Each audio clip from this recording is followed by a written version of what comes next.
1962 में हमारे देश पर आक्रमण हुआ चीन का। बहुत भीषण लड़ाई थी।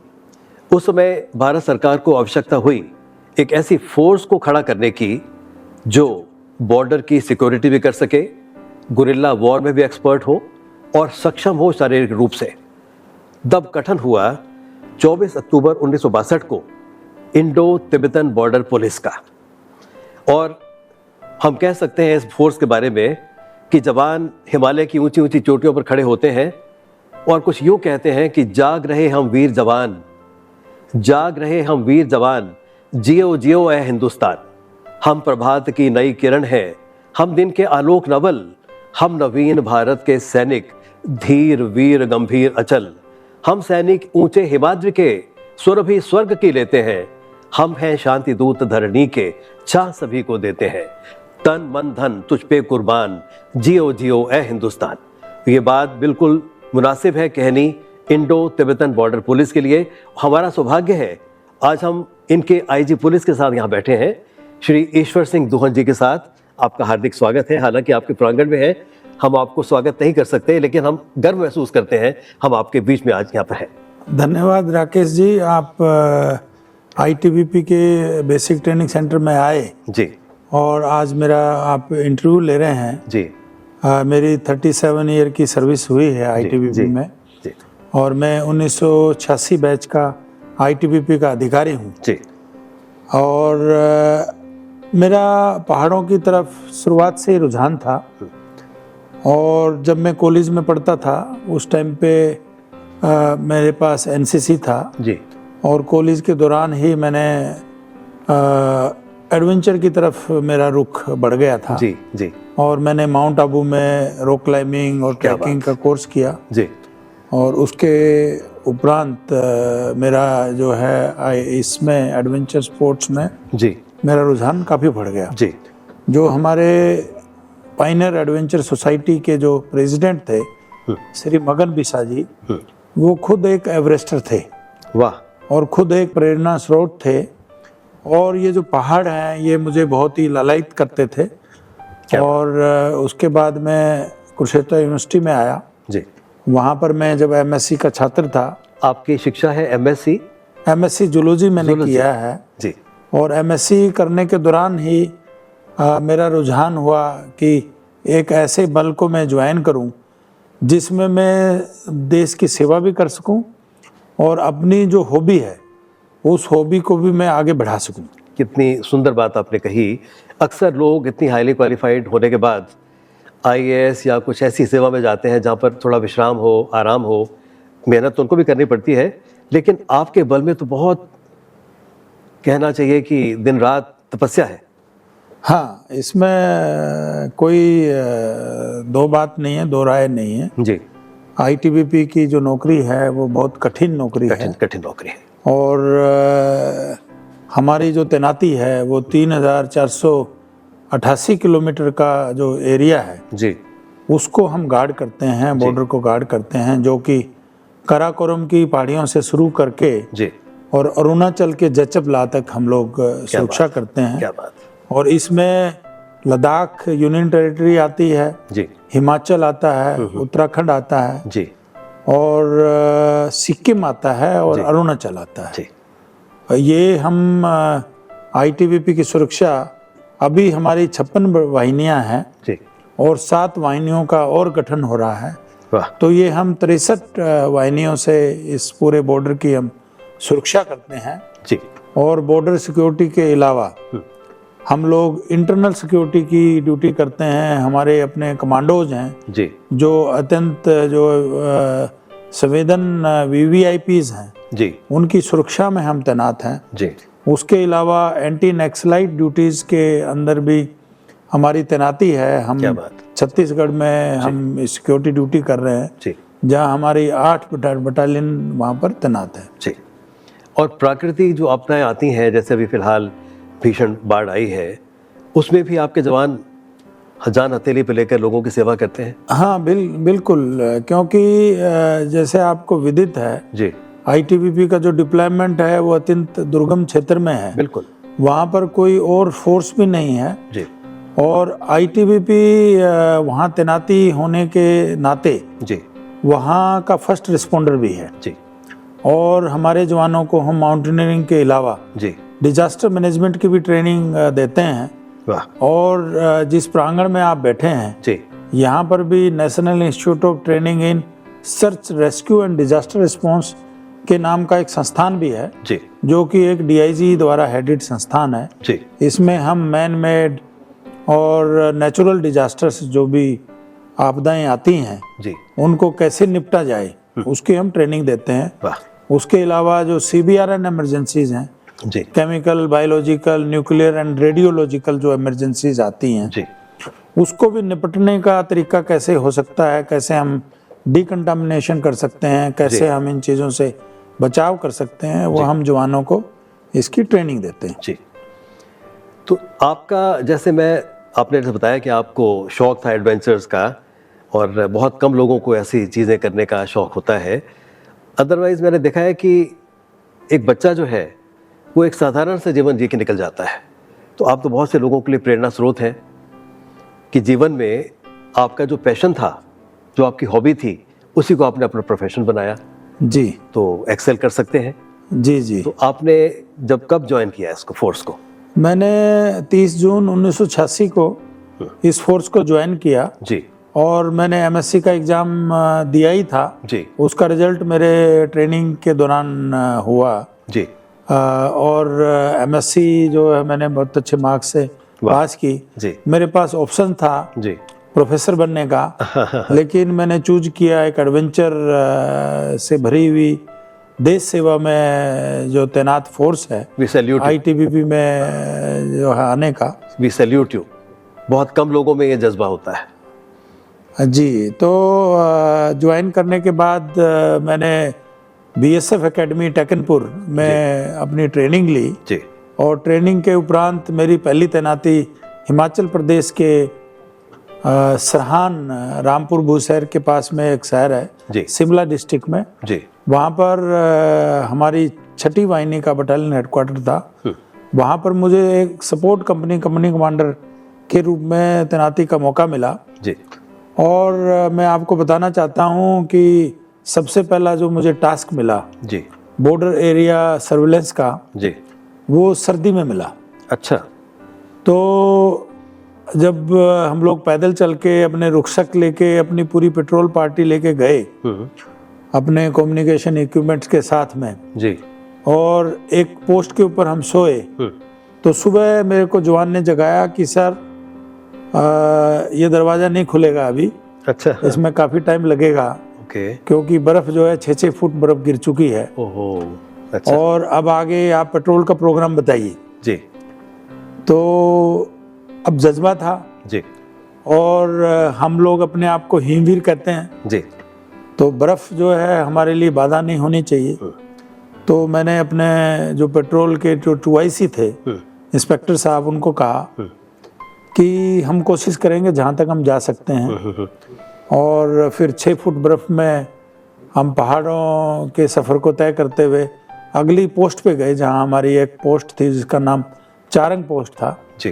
तो वो जो पेट्रोल जो है वो हम हालांकि पूरा नहीं कर पाए क्योंकि अवलांच का खतरा था जी, लेकिन जहाँ तक हम जा सकते थे, जहाँ तक हम अपना जुझारूपन दिखा सकते थे वहाँ तक हमने दिखाया जी। और ये मेरी पहली पेट्रोल थी एक सच्चे हिमवीर के रूप में। एक सच्चे हिमवीर के रूप में, बिल्कुल। क्योंकि जो हमारी ट्रेनिंग थी वो मध्य प्रदेश में हुई थी। बिल्कुल। हालांकि बॉर्डर टूर के दौरान हमने अपना इलाका देखा था जी, कि किस तरह की ड्यूटियां ITBP की है जी। बट एक एज ए माउंटेनियर का जो मुझे करियर भी चुनना था कि एज ए माउंटेनियर भी मैंने अपनी हॉबी भी पूरी करनी थी जी। तो इन छोटी मोटी बाधाओं से मैं क्यों हार मानता। क्या बात, क्या बात। तो ये मेरा उस टाइम पे जज्बा था।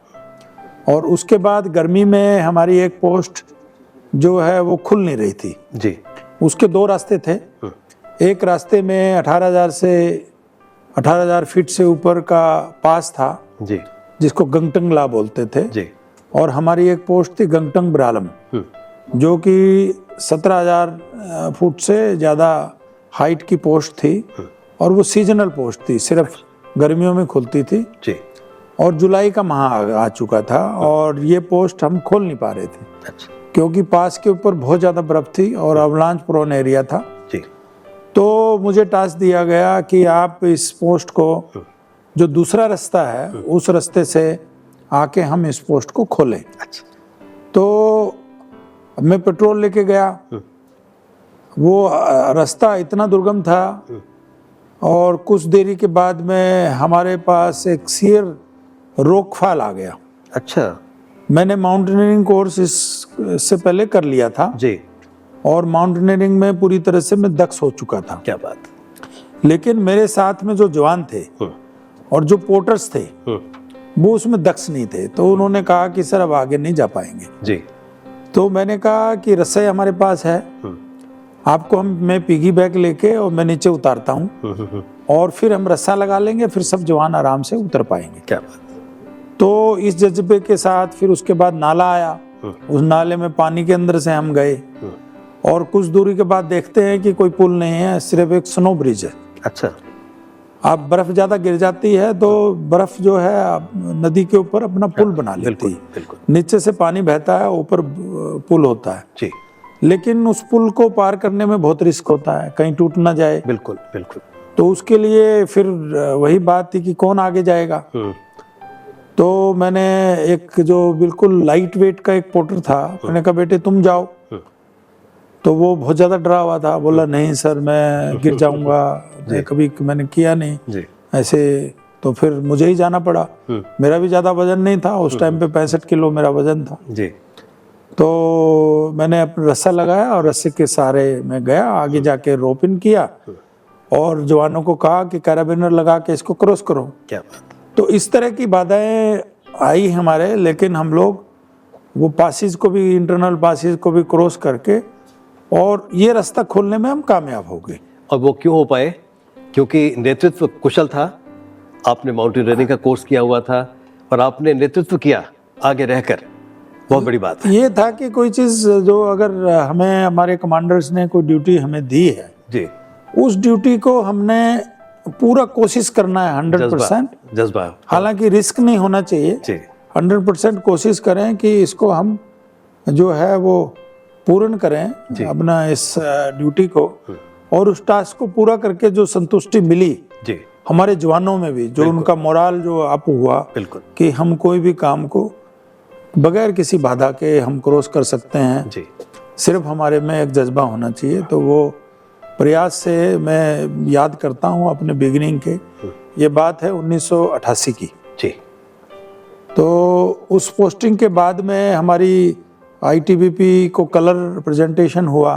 क्या बात। माननीय प्रधानमंत्री लेट श्री राजीव गांधी जी ने जो हमारे डीजी को कलर प्रेजेंट किया हमारी फोर्स की सिल्वर जुबली फंक्शंस के दौरान जी कुल्लू में, और वो बीटीसी के प्रांगण में हुआ। बीटीसी उस टाइम पे कुल्लू में थी जी। तो ये इस संस्थान का भी सौभाग्य है कि इस संस्थान के प्रांगण में बीटीसी के प्रांगण में हमारी फोर्स को कलर दिया। और माननीय प्रधानमंत्री ने 12 बटालियनें, हमारी फोर्स की सिर्फ 10 बटालियनें थी जी, और 12 बटालियनें हमारी फोर्स को दी, जिसमें 6 बटालियंस जो है वो पंजाब की बैंकिंग सिक्योरिटी की थी। उस टाइम पे पंजाब में बहुत उग्रवाद का दौर था जी जी, आतंकवाद, और लुधियाना में बहुत बड़ी बैंक डकैती हुई थी। ओके। उसमें तकरीबन 2 करोड़ के लगभग की उस समय में पूंजी जो है उग्रवादी ले गए थे। तो उसके उपरांत ये डिसीजन लिया गया कि कोई एक सक्षम फोर्स है, फोर्स से इसकी सिक्योरिटी हम लोग करें जी। तो वो आईटीबीपी द्वारा उसका सिक्योरिटी किया गया और हम लोग 98 तक बैंक सिक्योरिटी में रहे।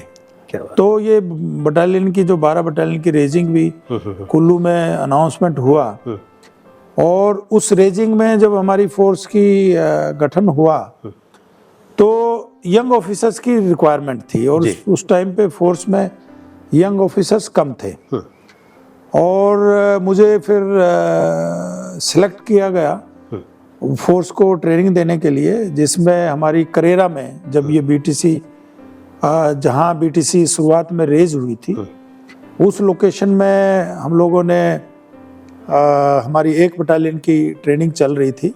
तो एज ए ट्रेनिंग ऑफिसर मुझे वहाँ पर ट्रेनिंग करवाने का, जवानों को ट्रेनिंग कराने का सौभाग्य प्राप्त हुआ और उसी दौरान ही मेरी शादी हुई। अच्छा। 89 में, फरवरी 89 में मेरी शादी हुई जी। और वो ट्रेनिंग का भी एक अलग अनुभव था जी। जो आप बेसिक ट्रेनिंग में जो मुझे टेकनपुर में जो मुझे सिखलाई मिली थी, वो मैंने प्रयास किया कि हमारे जवानों में भी उसी तरह की सिखलाई दी जाए जी। और जवानों को भी जो हमारी बल की ड्यूटियां हैं उसके लिए सक्षम किया जाए जी। तो ये ड्यूटी करने के उपरांत मुझे कमांडो कोर्स करने का मौका मिला। वाह। और मेरी तैनाती लद्दाख में हुई जी। जब ये पूरी हमारी बटालियन तैनात हो गई जी। और लद्दाख हमारे फोर्स का मक्का माना जाता है। अच्छा। क्योंकि सबसे दुर्गम इलाका है और हमारी जो बटालियन हेडक्वार्टर्स हैं जी, वो भी समुद्र तल से 10,500 फीट की ऊंचाई पे तैनात हैं। क्या बात है। और जो लद्दाख की जो बॉर्डर है, वहाँ पर हिंदुस्तान चीन का जो लड़ाई हुई थी 1962 की जी, वो मुख्यतः 2 क्षेत्र में हुई थी। एक लद्दाख में हुई थी और एक अरुणाचल में हुई थी। अरुणाचल के 2 इलाके थे जहाँ पर ये लड़ाई हुई थी जी। जिसमें एक तवांग का इलाका आता है, एक वालोंग का इलाका आता है। अच्छा। तो वालोंग के इलाके में हिंदुस्तान जो फोर्सेस थी उन्होंने बहुत डटकर मुकाबला दिया। हालांकि दूसरे 2 क्षेत्रों में हमें जो है उसमें हम लोगों को विड्रा करना पड़ा जी, क्योंकि हमारे पास उस तरह के इक्विपमेंट नहीं थे और हमारा देश रिसेंटली आज़ाद हुआ था जी। और हम लोग इस चीज़ के लिए तैयार नहीं थे, इतने फुल फ्लैश्ड वार के लिए जी। और इसी दौरान ही आईटीबीपी का 1962 में गठन हुआ और सबसे पहले आईटीबीपी को जो जिम्मेवारी दी गई वो as a guerrilla cum intelligence cum fighting force के रूप में दी गई। वाह। ताकि जो है इस दुर्गम क्षेत्र में हम लोग अच्छी तरह से ड्यूटी कर सकें और हमारे बॉर्डर को हम सुरक्षित रख सकें। बिल्कुल बिल्कुल। और धीरे धीरे हम इस ड्यूटी को करते रहे। हमारे जवानों की जो बेसिक ट्रेनिंग है वो जो बीटीसी है, सबसे पहले बीटीसी मध्य प्रदेश के करेरा नामक जो शिवपुरी डिस्ट्रिक्ट में करेरा नामक जगह में हमारा जो रेजिंग हुई बीटीसी की 14 नवंबर 1962 को। अच्छा। और शुरुआत में 4 वाहिनियों से हमारी फोर्स की शुरुआत हुई और इसके लिए सबसे दक्ष जो कमांडर्स को नियुक्त किया गया, जिसमें आप देखेंगे मेरे ओनर बोर्ड पे W.A. गिब्सन, जो कि मध्य प्रदेश पुलिस के आईपीएस अधिकारी थे और उनका जो सागर में उनका पुलिस इंस्टीट्यूशन था, वहाँ पर कमांड करने का उनका अनुभव था। अच्छा। उस ट्रेनिंग सेंटर को। और शुरुआत से ही इस तरह का इथोस हमारी फोर्स का हुआ। सबसे डिफिकल्ट जो है ऑब्स्टेकल कोर्स वहाँ पर बनाया गया और हम लोगों ने जो शुरुआत में जो ट्रेनिंग किया, जब हमारी लड़ाई चली हुई थी चीन के साथ में और अमेरिका का भी हमें सहयोग मिला, बाकी देशों का भी सहयोग मिला और हमें जो वेपनरी है वो भी शुरुआत में विदेश से वेपनरी आई जी। तो एक बहुत अच्छी जो guerrilla cum intelligence cum fighting force का गठन हुआ।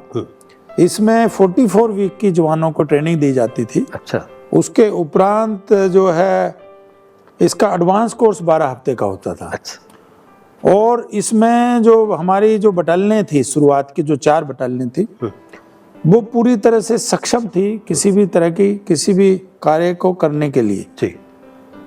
पूरी बटालियन सेल्फ कंटेंट थी, जिसमें आपका प्रोक्योरमेंट हुआ, जिसमें आपका वेपनरी का जो हुआ, जिसमें आपका सपोर्ट वेपन हुए, जिसमें आपकी इंटेलिजेंस कंपनी हुई जी, जिसमें आपकी जो एयरबोर्न कंपनी हुई, हम लोगों को ट्रेनिंग दी गई। अच्छा। कि जहाज से हम कैसे गुरिल्ला फोर्स जो है जहाज से कैसे जंप करके पैराट्रूपर की ट्रेनिंग दी गई।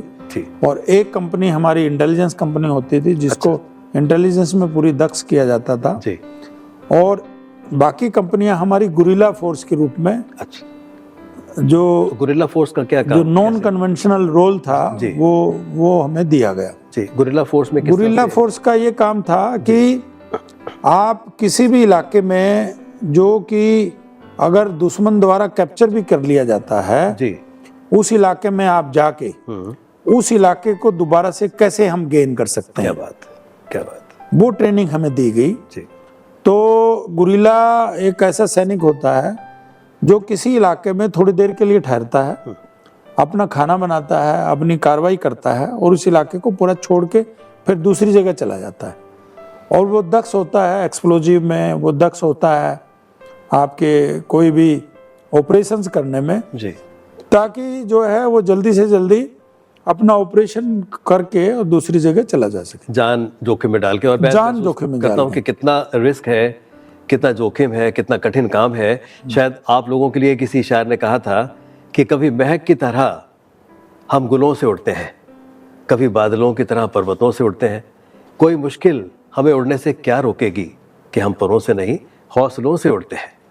तो वाकई हौसला आपका इतना बुलंद रहता है और सबको प्रेरित करता है, देश के सब लोगों को, सिविलियंस को। मैं महसूस करता हूँ कि सिविलियंस आर्म फोर्सेस का, यूनिफॉर्म फोर्सेस का कभी कर्ज नहीं उतार सकते। जी बिल्कुल, जो आपने कहा बिल्कुल सही बात है जी। फोर्स जो है ना वो हमेशा हौसलों से ही लड़ती है, हौसलों से लड़ती है।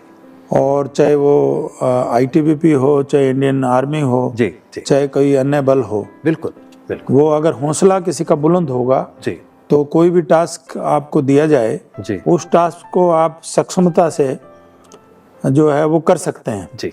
और आपके पास इनिशिएटिव होता है जी, तो आप लड़ सकते हैं। जैसे आपने देखा है कि जब मुगल और सिख की लड़ाई हुई थी जी, तो सिख की फौज सिर्फ 40 लोगों की थी, बिल्कुल बिल्कुल, और मुगलों की 10,000 की फौज थी।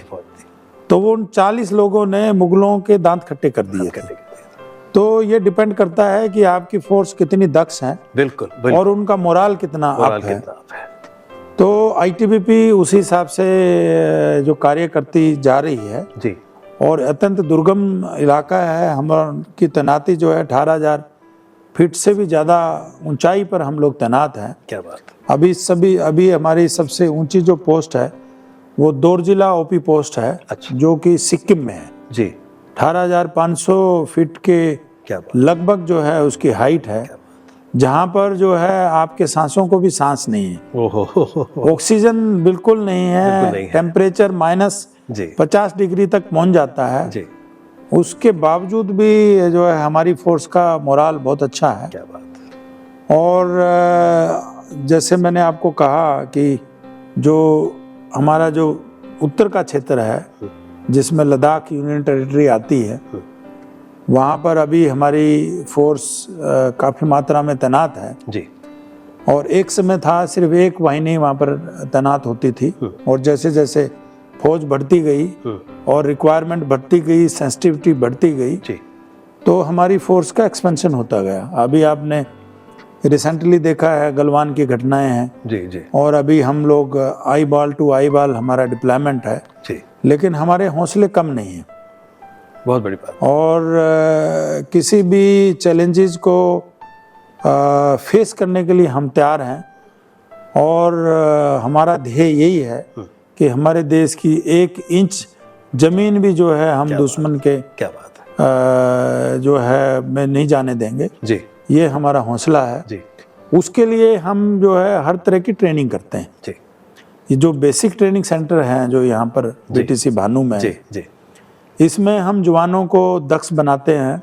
हमारे पास सिविलियन आते हैं जी, सिविलियन को हम सैनिक बनाते हैं यहाँ पर। और हम उनको दक्ष बनाते हैं फिजिकल में, उनको दक्ष बनाते हैं हम ड्रिल में, ताकि उनका ओबिडेंसी लेवल 100% हो जाए।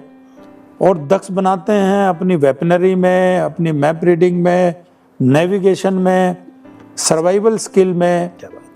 और ये बेसिक ट्रेनिंग का हमारा मुख्यतः पार्ट होता है। आपने बहुत अच्छी बात बोली कि एक सिविलियन को हम सैनिक बनाते हैं जी। मुझे वो याद आ गई कि किसी ने कहा था कि एक पत्थर की भी तकदीर संवर सकती है, शर्त यह है कि सलीके से तराशा जाए। तो जिस तरह से आप उनकी जिजलिंग करते हैं, और एक सक्षम जवान बना देते हैं, बहुत बड़ी बात है। जी जी बिल्कुल। जो आप अगर नेशनल पुलिस एकेडमी में जाएं जी हैदराबाद में जी, तो वहाँ पर जो मेन चौक है जी, उस मेन चौक के ऊपर एक पत्थर लगाया हुआ है। अच्छा, तो उसके नीचे लिखा हुआ है कि हम जो इंस्ट्रक्टर्स हैं जी, हम इसको सीसल करते हैं, क्या बात है। और जो मूर्त हम बनाना चाहते हैं जी। वो मूर्त हम बहुत बनाते हैं। अच्छे, बहुत अच्छे। तो बेसिकली हम लोगों का काम यही है जी, कि किस तरह से हम एक रॉ मटेरियल को हाँ, और है एक हम सक्षम सैनिक बनाए। जी, ये हमारा जो है वो पूरा हमारा प्रयास रहता है इस चीज के ऊपर। जी। जी आप एक सफल इंसान हैं, और एक सफल इंसान क्या कहता है, निगाहों में मंजिल थी, निगाहों में मंजिल थी, गिरे और गिर गिर कर संभलते रहे, हवाओं ने कोशिश तो बहुत की मगर चिराग आंधियों में भी जलते रहे। तो कितना जीवन संघर्ष में है। और मैं अब आपसे आपके बचपन के बारे में कुछ बातचीत करना चाहूँगा। आप कहाँ को बिलोंग करते हैं? मैं हिसार जिले से बिलोंग करता हूँ, जी, हरियाणा के। और जो मेरा जन्म हुआ है जी, वो हिसार जिले के एक छोटे से गांव खरकपुनिया में हुआ है। जी, वहाँ मेरे पिताजी आयुर्वेदिक मेडिकल ऑफिसर थे, जी, और अत्यंत दुर्गम इलाका था। वहाँ पर रोड कम्युनिकेशन कोई नहीं था। जी, तो उस टाइम पे जो रेडियो से या रेड़ू से, जो बैलगाड़ियों से ही ज़्यादातर कम्युनिकेशन होता था। अच्छा, आप छोटे शहर के पास में अगर 5 किलोमीटर 10 किलोमीटर शहर है जी, तो या तो आप साइकिल से जा सकते थे, और या फिर आप बैलगाड़ी से जा सकते थे या ऊंट गाड़ी से जा सकते थे। जी, तो खरकपुनिया में मैं बचपन में वहाँ रहा, जी, और 7वीं तक की जो पढ़ाई है मैंने अपने गांव में की। जी, और मेरे पिताजी वहाँ पर आयुर्वेदिक मेडिकल ऑफिसर थे। जी, हमारा गांव वैसे पेटवाड़ है, जो कि नानौंद तहसील में आता है, जी, और वो भी हिसार डिस्ट्रिक्ट में है। और मैं एक स्वतंत्रता सेनानी परिवार से बिलोंग करता हूँ। क्या बात, क्या बात। मेरे जो दादाजी थे वो 1919 से लेकर और 1947 तक वो एक्टिव स्वतंत्रता सेनानी रहे। बहुत और वो उस समय के मैट्रिक थे जी, और पटवारी थे। और तीनों जो मेन आंदोलन थे, जिसमें 1921 का जो आंदोलन था असहयोग आंदोलन, जी, उसमें भी उन्होंने पार्टिसिपेट किया। उसके बाद 1931 का जो आंदोलन था उसमें भी पार्टिसिपेट किया, जी, और 1941 का जो इंडिविजुअल सत्याग्रह आंदोलन था उसमें पार्टिसिपेट किया। क्या बात। और तीनों बार वो जेल गए।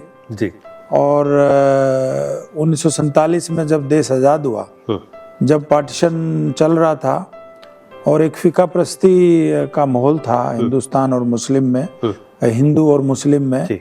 हमारे पड़ोसी गांव भी कुछ मुस्लिम गांव थे, और तो वहाँ पर वो एक डॉक्टर बन चुके थे उस टाइम तक, और एज ए डॉक्टर वो गए थे। लेकिन इस तरह का माहौल था कि अम्बुश करके उनको शहीद कर दिया गया।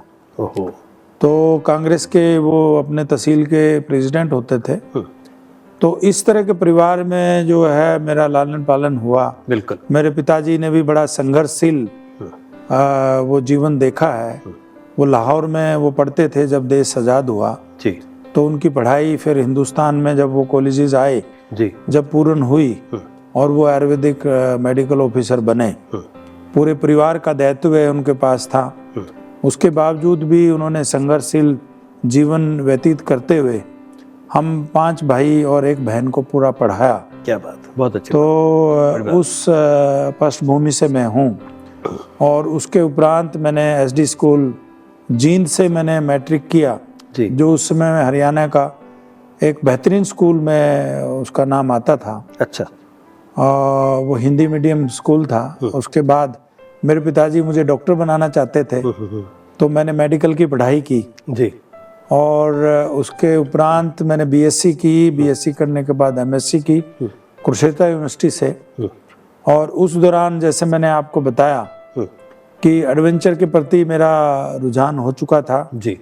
और मुझे एक ऐसी नौकरी की आवश्यकता थी जिसमें मैं अपनी देश सेवा भी कर सकूं और अपनी हॉबीज़ को भी मैं आगे बढ़ा सकूं। तो उसी प्रयास में जो है मैं आईटीबीपी में मेरा परिवार की परंपरा को आगे बढ़ाते हुए जी जैसे आपकी पृष्ठभूमि है कि देशभक्ति की जो लहर है वो हिलोरें ले रही थी आपके दिल में, और मैं बार बार मानता हूँ, बार बार कहता हूँ कि बड़ी बात है कि इतना हाईली क्वालिफाइड होने के बाद बहुत कम लोग हैं जो इस प्रोफेशन में फोर्सेस में जाना चाहते हैं, क्योंकि उसमें कठिनाइयाँ बहुत हैं, परिस्थितियाँ विषम होती हैं, तो बहुत बड़ी बात है। जी जी जी। मेरे पिताजी से मैं कहानियाँ सुनता रहता था जी, किस तरह का संघर्षशील जो है वातावरण में हमारा परिवार रहा जी, और किस तरह से देश प्रेम में ओतप्रोत जो है मेरे पिताजी और मेरे दादाजी जी, थे। जी, उन्हीं से ही प्रेरणा लेके जो है मैंने अपना करियर जो है एक सिक्योरिटी फोर्स में शुरू किया। क्या बात। और आपका विवाह हुआ? मेरा विवाह हुआ 1989 में 89 में। जी, और मैं आपको बताना चाहता हूँ कि विवाह के कुछ समय के बाद में मेरी लद्दाख में पोस्टिंग हुई अच्छा। और फिर मैंने कमांडो कोर्स किया। नॉन फैमिली स्टेशन था Ladakh? Ladakh non family station था और मेरी वाइफ फैमिली वे में थी।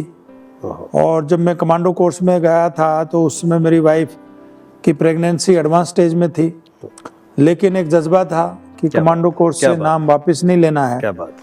और आईटीबीपी को बहुत कम सीटें मिलती थी आर्मी के कोर्सेज करने में।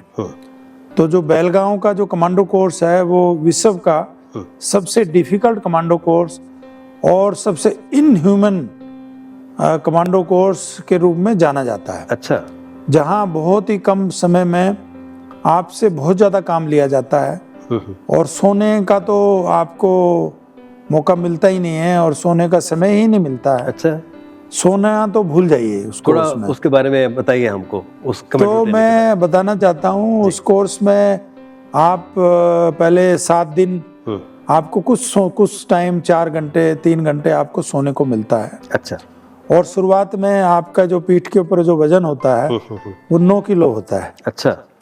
और उसके उपरांत फिर वो बढ़ता जाता है और आपकी जो रनिंग है वो भी बढ़ती जाती है, आपकी फिजिकल टफनिंग है वो भी बढ़ती जाती है। अच्छा। तो आपको एक कमांडो के तौर पे वो चिसल करते हैं जैसे आपने बताया। उसमें आप हेलीकॉप्टर से स्लेदरिंग कर सकते हैं अपने सामान के साथ में।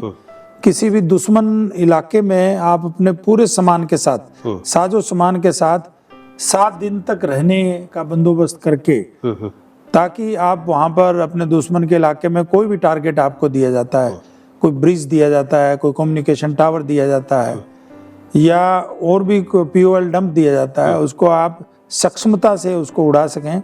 वाह। और दुश्मन के जो हौसले हैं उनका जो कम्युनिकेशन है उसको आप तोड़ सकें, उनका हौसले को पस्त कर सकें। इस तरह की हमें सिखलाई दी जा सकती है और आप हेलीकॉप्टर के माध्यम से आप उड़ के और कैसे आप स्लेदरिंग करके दुश्मन के इलाके में कम से कम समय में उतर सके। क्या बात है। इस तरह का प्रशिक्षण वो दिया जाता है। जी जी। तो इस कमांडो कोर्स के दौरान में मेरी बेटी जो है वो पैदा हुई जी। और मेरे को बेटी जो मेरी पहली बेटी है जो आज एक IAS अधिकारी है। क्या बात है। 2014 बैच की IAS अधिकारी है। कितना गर्व होता है। तो मुझे बहुत गर्व है जी कि देश सेवा में आज जवानों से बात करते हैं तो जवान जो है छुट्टी के लिए बहुत ज़्यादा वो तगाजा करते हैं कि जाना जरूरी है सर, छुट्टी चाहिए हमें।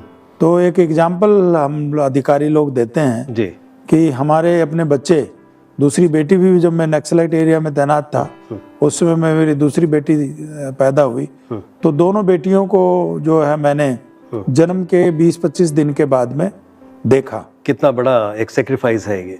हाँ। तो ये वाइफ का भी जज्बा है, बहुत बहुत बड़ा। और परिवार की सपोर्ट जो है, खास तौर पे जो सिक्योरिटी फोर्सेस में जो जवान है जी, जो अधिकारी है जी, परिवार की सपोर्ट होना बहुत जरूरी है। बहुत जरूरी है, बिल्कुल। तो परिवार के साथ में जो है आपके रिलेशंस बहुत अच्छे होने चाहिए जी। ये भी एक बहुत ज़रूरी है कि आप कैसे आपका जो प्राइवेट लाइफ है, जो आपकी पर्सनल लाइफ है और जो आपकी सरकारी जो है ड्यूटीज़ है जी, उसमें कैसे हम तालमेल जो बिठा समन्वय रखना बहुत ज़रूरी है। हाँ, उसके लिए वो जो समन्वय जो आपका जो आपने कहा जी, ये बहुत जरूरी है कि बीच में कैसे आप कोऑर्डिनेशन इसका करें जी, कैसे आप तालमेल करें ताकि दोनों ड्यूटियां जो है आप सक्षमता से कर सकें। दोनों ड्यूटियां करने का मतलब है कि यहाँ की फिक्र वहाँ का ख्याल रखा है, अकेले दोनों जहाँ को संभाल रखा है। जी, वो संभालना पड़ता है बिल्कुल। और खास तौर पे सफल आदमी इतने दुर्गम इलाके में जब हमारी तैनाती होती है जी, तो मोराल जवानों का कैसे मेंटेन किया जाए ये बहुत बड़ा एक चैलेंज हमारे लिए होता है। जी, जी। और जिसके लिए हम डिफरेंट तरीके अपनाते हैं, जवानों को बिजी रखते हैं, जवानों को ऑन जॉब ट्रेनिंग में हम व्यस्त रखते हैं जी, और जवानों को अच्छा खाना मिले, जवानों का अच्छा रहना हो। बहुत बड़ी बात, बहुत तो जरूरी। ये चीज़ें जो है हम लोग देखने का भरपूर प्रयास करते हैं जी, ताकि जवान जो है वहाँ खुश रहे हर जगह। जवानों का भी सौभाग्य है कि आप जैसा योग्य उनको अधिकारी मिला है, क्योंकि जिस व्यक्ति ने अपना जीवन एक आदर्श जीवन जिया है, अपना आपने उनके सामने अनुकरणीय एग्जाम्पल्स प्रस्तुत किए हैं कि जैसे आपने बताया कि एडवांस स्टेज ऑफ प्रेगनेंसी में थी और तब भी आप बॉर्डर पर थे, बहुत बड़ी बात है और ये उनके लिए प्रेरणा स्रोत बन जाता है, आप उनके प्रेरणा स्रोत बन जाते हैं। उसके बाद आपने देखा ये 90 की बात है जी, तो कश्मीर में कश्मीर रीजन जो जम्मू कश्मीर स्टेट का एक रीजन था वहाँ पर बहुत ज़्यादा उग्रवाद हो गया था। अच्छा। और वहाँ पर हमारे जो पुलिस स्टेशंस भी अपने आप को सुरक्षा करने में सक्षम नहीं थे, उनके ऊपर भी टेररिस्ट अटैक हो रहे थे। जी, तो भारत सरकार ने चुना आईटीबीपी बल को। जी, तो मेरे बैचमेट्स वहाँ पर तैनात किए गए, एयरलिफ्ट किए गए दिल्ली से जी, और उनको रिप्लेस करने का मौका मुझे मिला। अच्छा।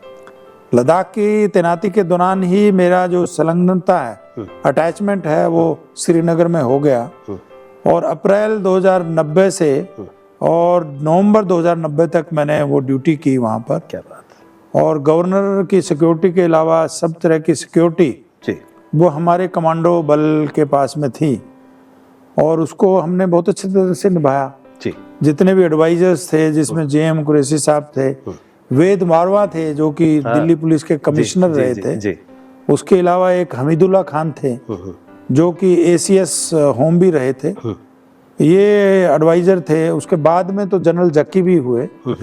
तो इन सब की सिक्योरिटी और जो डीजीपी थे वहाँ के मिस्टर जेएन सक्सेना, उनकी भी सिक्योरिटी जो है हमने देखी। और जो हाई कोर्ट थी वहाँ पर, हाई कोर्ट के जजेस की सिक्योरिटी जी, और बाकी जो सीनियर पुलिस अधिकारी हैं जिसमें एक मिस्टर वटाली साहब थे, अच्छा, उनकी सिक्योरिटी। तो पूरी जो मूल जो सिक्योरिटी थी, जो एडमिनिस्ट्रेशन की सिक्योरिटी थी, वो आईटीबीपी ने संभाली। क्या बात। ताकि जो है लोगों का एडमिनिस्ट्रेशन भी चलता रहे जी, और उग्रवाद को कितनी सक्षमता से मुकाबला कर सकें, बिल्कुल, वो सारे दफ्तर चल सकें, बिल्कुल। उसका जो ड्यूटी है वो आईटीबीपी को दी गई। अक्सर कहा जाता है कि कुछ समय युद्ध का होता है, कुछ शांति का समय भी होता है, तो क्या आप लोगों को भी कभी शांति नसीब होती है? नहीं, जो है खास तौर पे आईटीबीपी में जो शांति का पल भी जो है ना अशांति रहता है। जी, हमारी ड्यूटियां कहीं ना कहीं लगी रहती है। जी, हमारे बल के जवान कभी भी बगैर ड्यूटी के नहीं रहते हैं। जी, चाहे बॉर्डर सिक्योरिटी हो, चाहे इंटरनल सिक्योरिटी हो, जी, और या देश में जो अन्य ड्यूटियां हैं जैसे इलेक्शन ड्यूटी है, जी, कहीं कोई डिजास्टर आ गया तो डिजास्टर मैनेजमेंट के लिए भी आईटीबीपी जो है बहुत ही महत्वपूर्ण ड्यूटी निभाती है। बिल्कुल। और इलेक्शंस में तो जो सेंट्रल सिक्योरिटी फोर्सेज हैं, जी, सेंट्रल आर्म्ड पुलिस फोर्स बोलते हैं, जिसमें जी आईटीबीपी भी प्रमुख तौर पे उसका बल है। जी, ITBP, BSF, CRPF, CISF, SSB, जी, ये बल जो है ये जो इलेक्शन ड्यूटी है, जिसमें आपके लोकसभा के इलेक्शंस हैं, असेंबली इलेक्शंस हैं और पंचायत इलेक्शंस हैं। जी, क्योंकि इनमें हर एक बूथ के ऊपर सिक्योरिटी फोर्सेज की आवश्यकता है। बिल्कुल, ताकि जो नागरिक हैं वो फ्री एंड फेयर जो है वो वोट डाल सकें। जी, और उसमें कई बार जो स्टेट गवर्नमेंट्स हैं और स्टेट गवर्नमेंट के जो एम्प्लॉइज हैं, जी, वो चांस संभावनाएं रहती हैं कि वो बायस हो सकते हैं। बिल्कुल ठीक बात। बट जो सिक्योरिटी सेंट्रल सिक्योरिटी फोर्सेज हैं वो बिल्कुल निष्पक्षता से जो है अपनी ड्यूटी करती हैं। बिल्कुल। और किसी भी तरह की कोई गड़बड़ी अगर कोई करना भी चाहे जी, वो नहीं करने देती है। तो आईटीबीपी में तो हमने कभी शांति शब्द जो है जी, सुना है, नसीब नहीं लेकिन देखा नहीं है। देखा नहीं। हम लोग जो बॉर्डर ड्यूटी करते हैं उसमें भी हमारी हमेशा ही कोई न कोई ड्यूटी चली रहती है जी, चाहे उसमें जवानों की सेंट्री की सिक्योरिटी ड्यूटी हो, जी, ऑब्जर्वेशन पोस्ट की ड्यूटी हो जी, या पेट्रोलिंग ड्यूटी हो, ये हमेशा हमारे जवान करते रहते हैं। जी, और जो जवान बच भी जाते हैं, जो किसी कोई ड्यूटी नहीं होती, तो वो ऑन जॉब ट्रेनिंग करते रहते हैं ताकि आप लोग हम जो जवान हैं वो हमारी जो डिफरेंट टेक्नोलॉजीज नहीं आ रही है, जी, वेपनरी नहीं आ रही है, बिल्कुल, हमारे इक्विपमेंट्स नहीं आ रहे हैं, जी, ताकि उस चीज से हम हमेशा जो है उसके साथ में हम अपनी एकरूपता बनाए रख सकें। तो ये ट्रेनिंग तो हमारी जी, एक जिंदगी का पार्ट है। जी, सिर्फ जो छुट्टियां होती हैं, छुट्टियों के दौरान ही जो है हम लोग रेस्ट कर सकते हैं। जी, तो इसलिए सरकार ने हमें बाकी बाकी सिविल एम्प्लॉयज के बनस्पत हमें ज़्यादा छुट्टियां दी हुई हैं। जैसे सिविल में 30 दिन की छुट्टी साल में मिलती है, जी, तो हम लोगों को 60 दिन की मिलती है। अच्छा, और इसी तरह से 15 दिन की कैजुअल लीव हमें मिलती है। ठीक, तो तकरीबन 100 दिन के लगभग हम लोग अपनी फैमिलीज के साथ में रह पाते हैं। और उसी समय में ही हमें अपने जो भी कार्य हैं, जैसे किसी जवान को अपनी खेती बाड़ी का काम करना है या कोई गांव में फंक्शन करना है, बच्चों की शादी करनी है, जी, बहन की शादी करनी है, तो इसी दौरान ही वो संभव हो पाता है। और ये छुट्टियां की जो प्लानिंग है वो हम लोग एडवांस में कर लेते हैं। जी, सिर्फ कुछ परसेंटेज ही छुट्टी रखते हैं जो जवान कोई इमरजेंसी आती है उसमें जा सके। अब एक पर्सनल सवाल आपसे पूछ रहा हूँ। जी, 98 में आपने बताया कि आपका विवाह हुआ था। 89 में। 89 में। जी, तो कितना समय मिला आपको अपने परिवार के साथ गुजारने के लिए? इतने बरसों में कितने बरस आप रह पाए परिवार के साथ?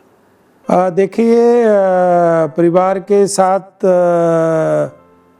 हमेशा तो आप बॉर्डर सिक्योरिटी फोर्स में जी, जो हमारी जो तैनाती है वहाँ पर हम हर जगह अपने परिवार को नहीं रख सकते हैं। जी, अगर बटालियन हेडक्वार्टर में अपने परिवार को ले भी आते हैं तो बॉर्डर पोस्ट पे वो परिवार को नहीं ले जा सकते हैं। जी, तो हमारी तैनातियां बॉर्डर पोस्ट के ऊपर भी होती है। जी, तो परिवार के साथ जो हमारी जो तैनाती होती है, जो खासतौर पे यंग ऑफिसर्स की है, तो 8-10 साल तो आपको बॉर्डर पे शुरुआत में जो है लगाने ही है। जी, उसके बाद आपको 3 साल का टेन्योर मिलता है। और सरकार की हमेशा कोशिश रहती है कि उसको जो पीस का जो टेन्योर मिले वो चॉइस का मिले। ठीक, तो मैं अपने आप को भाग्यशाली मानता हूं कि मेरा परिवार चंडीगढ़ में सेटल हो गया। जी, मेरे बच्चों की जो पढ़ाई है चंडीगढ़ में हुई। जी, मैं अपने 9 साल की तैनाती के उपरांत, 9 साल की सर्विस के उपरांत 1995 में मैं चंडीगढ़ में आया। अच्छा, और जब मेरी पोस्टिंग चंडीगढ़ में हुई थी और एज ए डिप्टी कमांडेंट में चंडीगढ़ में पोस्टेड था, उस दौरान मेरी 1 साल का मौका मिला मुझे बोस्निया हर्जेगोविना में जाने का। क्या बात, क्या बात। तो वो एक अलग एक्सपीरियंस था। यूएन पीस फोर्स में, यूएन पीस कीपिंग फोर्स में, peace keeping force, Bosnia Herzegovina आपको पता है। जी, बिल्कुल, ये ये यूगोस्लाविया का बहुत इम्पोर्टेंट जो स्टेट्स होते थे। यूगोस्लाविया नॉन अलाइन मूवमेंट का एक प्रमुख जो है सदस्य था। जी, और जो भारत ने जो नॉन अलाइन मूवमेंट जो नैम की शुरुआत की थी पंडित नेहरू ने, जी, उसमें सुहार्थो और टीटो जी, ये प्रमुख तौर पे थे। जी, तो यूगोस्लाविया 1991 से उसका विघटन शुरू हो गया। जी, पहले स्लोवेनिया चला गया, उसके बाद में मैसिडोनिया चला गया उसका पार्ट। ये तो पीसफुली चले गए। उसके बाद क्रोएशिया अपने आप को अलग करने के प्रयास में था, जी, जिससे कि बहुत बड़ा युद्ध हुआ। और जो बोस्निया हर्जेगोविना था उसमें तीनों कम्युनिटी रहती थी। जी, कोई शहर एक कम्युनिटी द्वारा डोमिनेटेड था, कोई शहर एक कम्युनिटी द्वारा डोमिनेटेड था। जैसे ब्रेचको था, ब्रेचको वाज डोमिनेटेड बाय मुस्लिम्स, जी, जिसको बोलते हैं बोस्नियन। अच्छा, और उसमें जो एक पार्ट था जो समुद्र के साथ में था, वो डोमिनेटेड बाय था वो क्रोएशियन के द्वारा जी, जिसमें मोस्तार एरिया था, दब्रोवनिक एरिया था और कुछ एरिया जो है वो सर्बियन द्वारा डोमिनेटेड था जी, तो इसलिए सबसे भयंकर लड़ाई वहां पर हुई जी, और वहां पर बहुत एथनिक क्लिंजिंग हुई और जब हमारी डिप्लॉयमेंट हुई तो जिस इलाके में मुस्लिम डोमिनेटेड एरिया था वहां पर सर्बियन लोग आ गए थे ज्यादा डोमिनेशन में। और जिस तरह से पंजाब और हरियाणा का एक डिस्प्यूट आपको पता है जिसमें कंदूखाड़ा गांव की वजह से कुछ एरिया जो हरियाणा में आना था अबोर फाजिल्का का वो नहीं आ पाया क्योंकि कंटिग्यूअस नहीं था जी।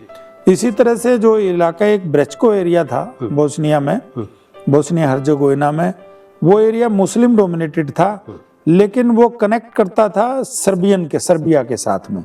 जो सर्बिया है वो सर्बियन जो पॉपुलेशन का इलाका था जी, जिसकी वजह से वो 1-2 किलोमीटर जो कॉरिडोर जो वहां से बनना था। अच्छा, और जिस तरह की पॉपुलेशन पहले लड़ाई के पहले थी वो पॉपुलेशन को दोबारा से विस्थापित करना था। ये हमारा काम था जी, तो काफी डिफिकल्ट काम था बिल्कुल। लेकिन हम लोगों का तो एक्सपीरियंस था अपना, कश्मीर का अपना एक एक्सपीरियंस था, नक्सलाइट एरिया का अपना एक एक्सपीरियंस था, पंजाब का अपना एक एक्सपीरियंस था। तो हिंदुस्तानी जो इंडियन जो ऑफिसर्स थे वो उस तरह की ड्यूटी करने में बहुत सक्सेसफुल रहे जी, और बाकी कंट्रीज के लोगों को जब ये बोस्निया में ड्यूटी करते थे उनको तो 2 महीने का रेस्ट दिया जाता था। अच्छा, लेकिन हमारे लिए कोई ऐसी समस्या नहीं थी क्योंकि जो हिंदुस्तान में जो जिस तरह की प्रॉब्लम्स को हम फेस करके वहाँ गए थे जी, तो उसके बनिस्बत इतनी बड़ी प्रॉब्लम हमें वहाँ पर नजर नहीं आई। बिल्कुल। और फिर सरकार द्वारा काफी कंपनसेट भी किया जाता है जी, इंडिया की तनख्वाह अपनी अलग से मिलती है और वहाँ का जो आपको जो पे मिलती है वो अच्छी पे एंड पर्क्स मिलती है जी, और आपको पूरे देखने का भ्रमण मिलता है जी, और आपको डिफरेंट कंट्रीज के पुलिस ऑफिसर्स के साथ में मिल बैठ के ड्यूटी करने का मौका मिलता है और अपने आप को जो है एक आत्म निरीक्षण करने का मौका मिलता है कि हमारी इंडियन सिक्योरिटी फोर्सेस कहाँ स्टैंड करती है। और मैं आपको बताना चाहता हूँ कि हमारी जो सिक्योरिटी फोर्सेस की जो ट्रेनिंग है, जो मेंटल टफनेस है जी, और जो जज्बा है वो किसी भी देश से कम नहीं है। क्या बात है। ये जो है ना ये हमने देखा है जी, और वहाँ पर छोटी छोटी समस्याओं में जो विकसित देशों के जो पुलिस अधिकारी थे वो विचलित हो जाते थे। जैसे मैं आपको बताना चाहूँगा, एक बार ब्रेचको में एक समस्या ये आई कि पुलिस स्टेशंस को जो वहाँ की जो नाटो फोर्स थी उन्होंने घेर लिया। तो घेर लिया तो वो जो वहाँ के सर्बियन लोग थे वो लोग काफ़ी एजिटेट हो गए। अच्छा, तो हम लोगों ने जब ड्यूटी कर रहे थे तो उन्होंने जो पुलिस के जो ऑफिसर्स थे उनके जो यूएन की गाड़ियां थी उनके ऊपर पथराव शुरू कर दिया जिसमें अमेरिकन ऑफिसर्स काफ़ी घायल हो गए जी, और काफ़ी लोग मेज के नीचे घुस गए। अच्छा, और वहां पर इंडियन जो ऑफिसर्स थे, इंडियन ऑफिसर्स बाहर गए, उन लोगों से बातचीत किया। क्या बात है, क्या बात है। कि इंडियस की सर्बियन प्रियातेली मतलब इंडिया और जो है सर्बिया दोस्त हैं। टिटो और जवाहरलाल नेहरू और इंदिरा गांधी का रिलेशंस उनको बताया तो उन्होंने जो पत्थर हाथ में उठाए थे वो नीचे फेंक दिए। क्या बात है। और 2 दिन जो है वहां पर हिंदुस्तानी भाषा चली। क्या बात है। सब पुलिस स्टेशंस में जो हमारे 20 ऑफिसर्स थे जी, सब पुलिस स्टेशंस में 2-2 अफसर बांट दिए गए। वाह, यूएन की जो भाषा है जी, इंग्लिश है जी, वो इंग्लिश स्पीकिंग मिशन था जी, दूसरी भाषा है फ्रेंच जी, और मैं समझता हूँ कि ये पहली बार हुआ है कि वहां पर 2 दिन हिंदुस्तानी में हम बात करते थे, हिंदी में बात करते थे और वो हम ट्रांसलेट करके इंग्लिश में ट्रांसलेट करके बताते थे जी, ताकि हमारे जो सुरक्षा है वो दुरुस्त रहे जी, और एक किस्म का वो साइफर बन गया। क्या बात। वो लोग नहीं समझ पाए कि क्या बातचीत चल रही है और किस तरह की सिक्योरिटी चल रही है। जी, तो इस तरह के चैलेंजेस भी जो है हमने वहाँ पर फेस किए जी, और बहुत अच्छा अनुभव रहा जी, और पूरा यूरोप को देखने का मौका मिला। क्या बात। हर 30 दिन के ड्यूटी के बाद में हमें 6 दिन का CTO मिलता है, कंपल्सरी टाइम ऑफ। ओके, तो उसमें हम वीजा लगवाते थे अपना और जिस कंट्री को हम घूमना चाहते थे उस कंट्री को घूम के अगले कंट्री का वीजा अगले उसके लिए हम लगा देते थे। तो काफ़ी उनकी कल्चर, उनकी जो इथोस है, उनकी जो वर्क कल्चर है, उनको देखने का मौका मिला। और जो स्पार्सली पॉपुलेटेड ये कंट्रीज़ हैं, हमारी तरह से हर तरह की फैसिलिटीज़ वहाँ पर नहीं है। वहाँ सब काम अक्सर अपने आप खुद करना पड़ता है। अच्छा। खाना बनाने से लेकर गाड़ी ड्राइविंग से लेकर हेल्प नहीं, और हेल्प नहीं है वहाँ पर। वहाँ पर कोई भी दफ्तर में आपको कोई हेल्प नहीं मिलेगा। अच्छा। आपने कॉफ़ी पीनी है तो आप कॉफ़ी मशीन पे जाइए, कॉफ़ी बनाइए। अच्छा। आपने कोई डाक भेजनी है, आपके वहाँ पर पिजन होल बने हुए हैं, उसमें आप डाक डाल दीजिए, डाक अपने आप चली जाएगी। अच्छा। उनका अपना एडमिनिस्ट्रेशन सिस्टम अलग से है। ठीक। बट आपको हेल्पर कोई नहीं मिलता। आपको गाड़ी दे देते हैं, आप चाबी लीजिए, आपको पास ड्यूटी एक कार्ड मिल जाता है, उस ड्यूटी कार्ड में आप ड्यूटी भरिए और अपनी गाड़ी चलाइए। आप ड्यूटी करके उसके बाद आप वहाँ पर जो स्टेशन का कंट्रोल ऑफिसर होता है उसको आप कंट्रोल रूम में आप अपनी चाबी जमा कर दीजिए, आप साइन कर दीजिए। तो बड़े ही एक सिंपल ड्यूटी हमने वहाँ पर देखने को मिली, काम करने का मौका मिला। जो हम लोग कई बार डिपेंडेंट हो जाते हैं अपने सबऑर्डिनेट के ऊपर। बिल्कुल बिल्कुल। तो वो डिपेंडेंसी हम लोगों ने काफ़ी टाइम तक जारी रखी कि हम अपना काम खुद करेंगे। बहुत बड़ी बात। लेकिन हमारा सिस्टम है, हमारे सिस्टम में अगर हम रोजगार लोगों को नहीं देंगे जी, तो इतने लोगों को जो है हमें वो रखने पड़ते हैं। बिल्कुल।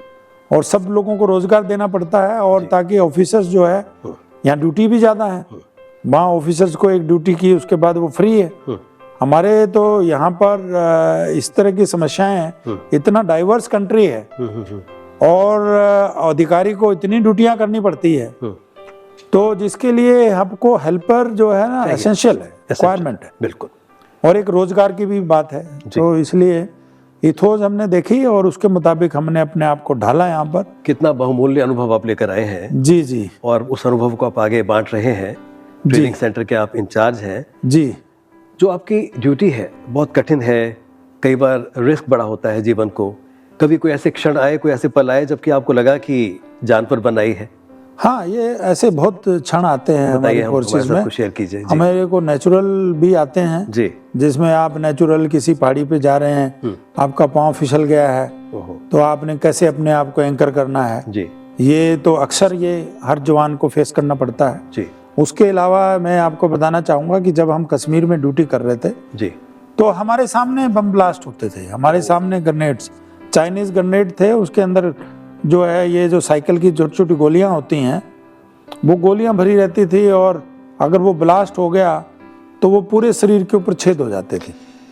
तो बहुत बार देखा है हमने आगे की गाड़ी पे ब्लास्ट हो गया, पीछे की गाड़ी पे ब्लास्ट हो गया। लेकिन हमारी ट्रेनिंग इतनी सक्षमता से, हमारी बिल्कुल ट्रेनिंग इतनी वो होती है जी, रिएक्शन जो है इमिडिएटली हम करके, और सैंड बैग हमारी गाड़ी में लगे होते हैं, हम पोजीशन लेके जी, और जहां से वो ग्रेनेड आया वहां पर हम अपनी फायरिंग शुरू कर देते हैं जी, ताकि जो उग्रवादी हैं वो अपना मुंह ना उठा सके बिल्कुल, और दोबारा से आपके ऊपर ग्रेनेड ना फेंक सके। तो उसको हमने पिन डाउन करने की टेक्निक हमें सिखाई जाती है जी। तो इस तरह के बहुत मौके आए जी। और मैं आपको दूसरी चीज और बताना चाहता हूँ, मुझे मौका मिला 2000 से लेकर और 2003 तक दोबारा से कश्मीर वैली में अच्छा ड्यूटी करने का जी। और उस टाइम पे NICO, जिसको निको बोलते हैं, non initiation of combat operations, ये एक एग्रीमेंट हो गया था जी, कि हम लोग कोई किसी तरह का ऐसा कम्बैट ऑपरेशन नहीं करेंगे जी उग्रवादियों के खिलाफ, लेकिन हम अपने एक्सेस खुले रखेंगे और हम अपनी ड्यूटियां पूरी करते रहेंगे जी। और किसी भी तरह की जो किसी भी सिटीजन को मूवमेंट में कोई भी तकलीफ ना हो ठीक, और नॉर्मल जो डेमोक्रेटिक सिस्टम है वो बहाल हो सके जी। तो उस दौरान में, उससे पहले हम लोग बड़े पीर पंजाल की रेंजेस में, जहां उग्रवादी बहुत ज़्यादा मात्रा में थे, वहां पर ITBP की 2 बटालियनें तैनात हुई थी, और हमारे काफ़ी जवानों ने वहां पर वीरगति पाई, और काफ़ी मिलिटेंट्स को भी हमने वहां पर जो है वो एलिमिनेट किया जी। और काफ़ी जवानों को शौर्य चक्कर से लेकर और प्रेसिडेंट पुलिस मेडल तक हमारे जवानों को वहां पर मिले हैं जी। तो वहां में 6 महीने के लगभग वहां ड्यूटी करने का मौका मिला जी। वो एक जगह है कोकरनाग से आगे अगर आप दक्षिण कश्मीर में जाते हैं तो एक डक्सम जगह है, वहाँ पर हमारी ड्यूटी थी जी। और फिर सरकार ने, क्योंकि निको हो गया था, सरकार ने ये डिसाइड किया कि इस फोर्स को हम लोग जो हमारी जो लद्दाख एक्सिस है, उस लद्दाख एक्सिस के ऊपर रोड ओपनिंग पार्टी के तौर पे यूज किया जाए। अच्छा। ताकि ये एक्सिस हमारी लद्दाख के लिए हमेशा खुली रहे। ठीक। तो वहाँ से उठ के फिर हम वहाँ गंदरबल कंगन एरिया, और आपने जोजिला सुना होगा जिसके नीचे अभी एक टनल बन रही है जी। जोजिला पास से होते हुए जो 14,000 के लगभग की हाइट है, और फिर गुमरी तक का इलाका। अच्छा। तो तकरीबन 84 किलोमीटर एरिया मेरी यूनिट को जिम्मेवारी थी। 6 कंपनियां उसमें तैनात थी जी। पहले मैं वहाँ पर डिप्टी कमांडेंट के पोस्ट पे तैनात था, वहीं पर मेरा द्वितीय कमान के तौर पर सेकंड इन कमांड प्रमोशन हुआ जी। और फिर कुछ दिनों के बाद में मुझे दायित्व दिया गया उस पूरी बटालियन को कमांड करने का जी। मेरे जो कमांडेंट साहब थे उनको जोशीमठ उनकी तैनाती की गई, और उस टाइम पे 8-10 सेकंड इन कमांड को इंडिपेंडेंट रिस्पॉन्सिबिलिटी दी गई। तो उसमें मुझे भी सौभाग्य प्राप्त हुआ जी। और वो 84 किलोमीटर एरिया में जी हमने अपनी ड्यूटी संभाली, अपनी ड्यूटी की जी। और मैं आपको बताना चाहता हूँ कि मेरे एक जवान को एक खरोंच तक नहीं आई। क्या बात है, क्या बात। मैं पूरे जवानों को, जितने जवान लेके गया, उन जवानों को पूरी तौर पर बहुत बड़ी बात हम ले पाए।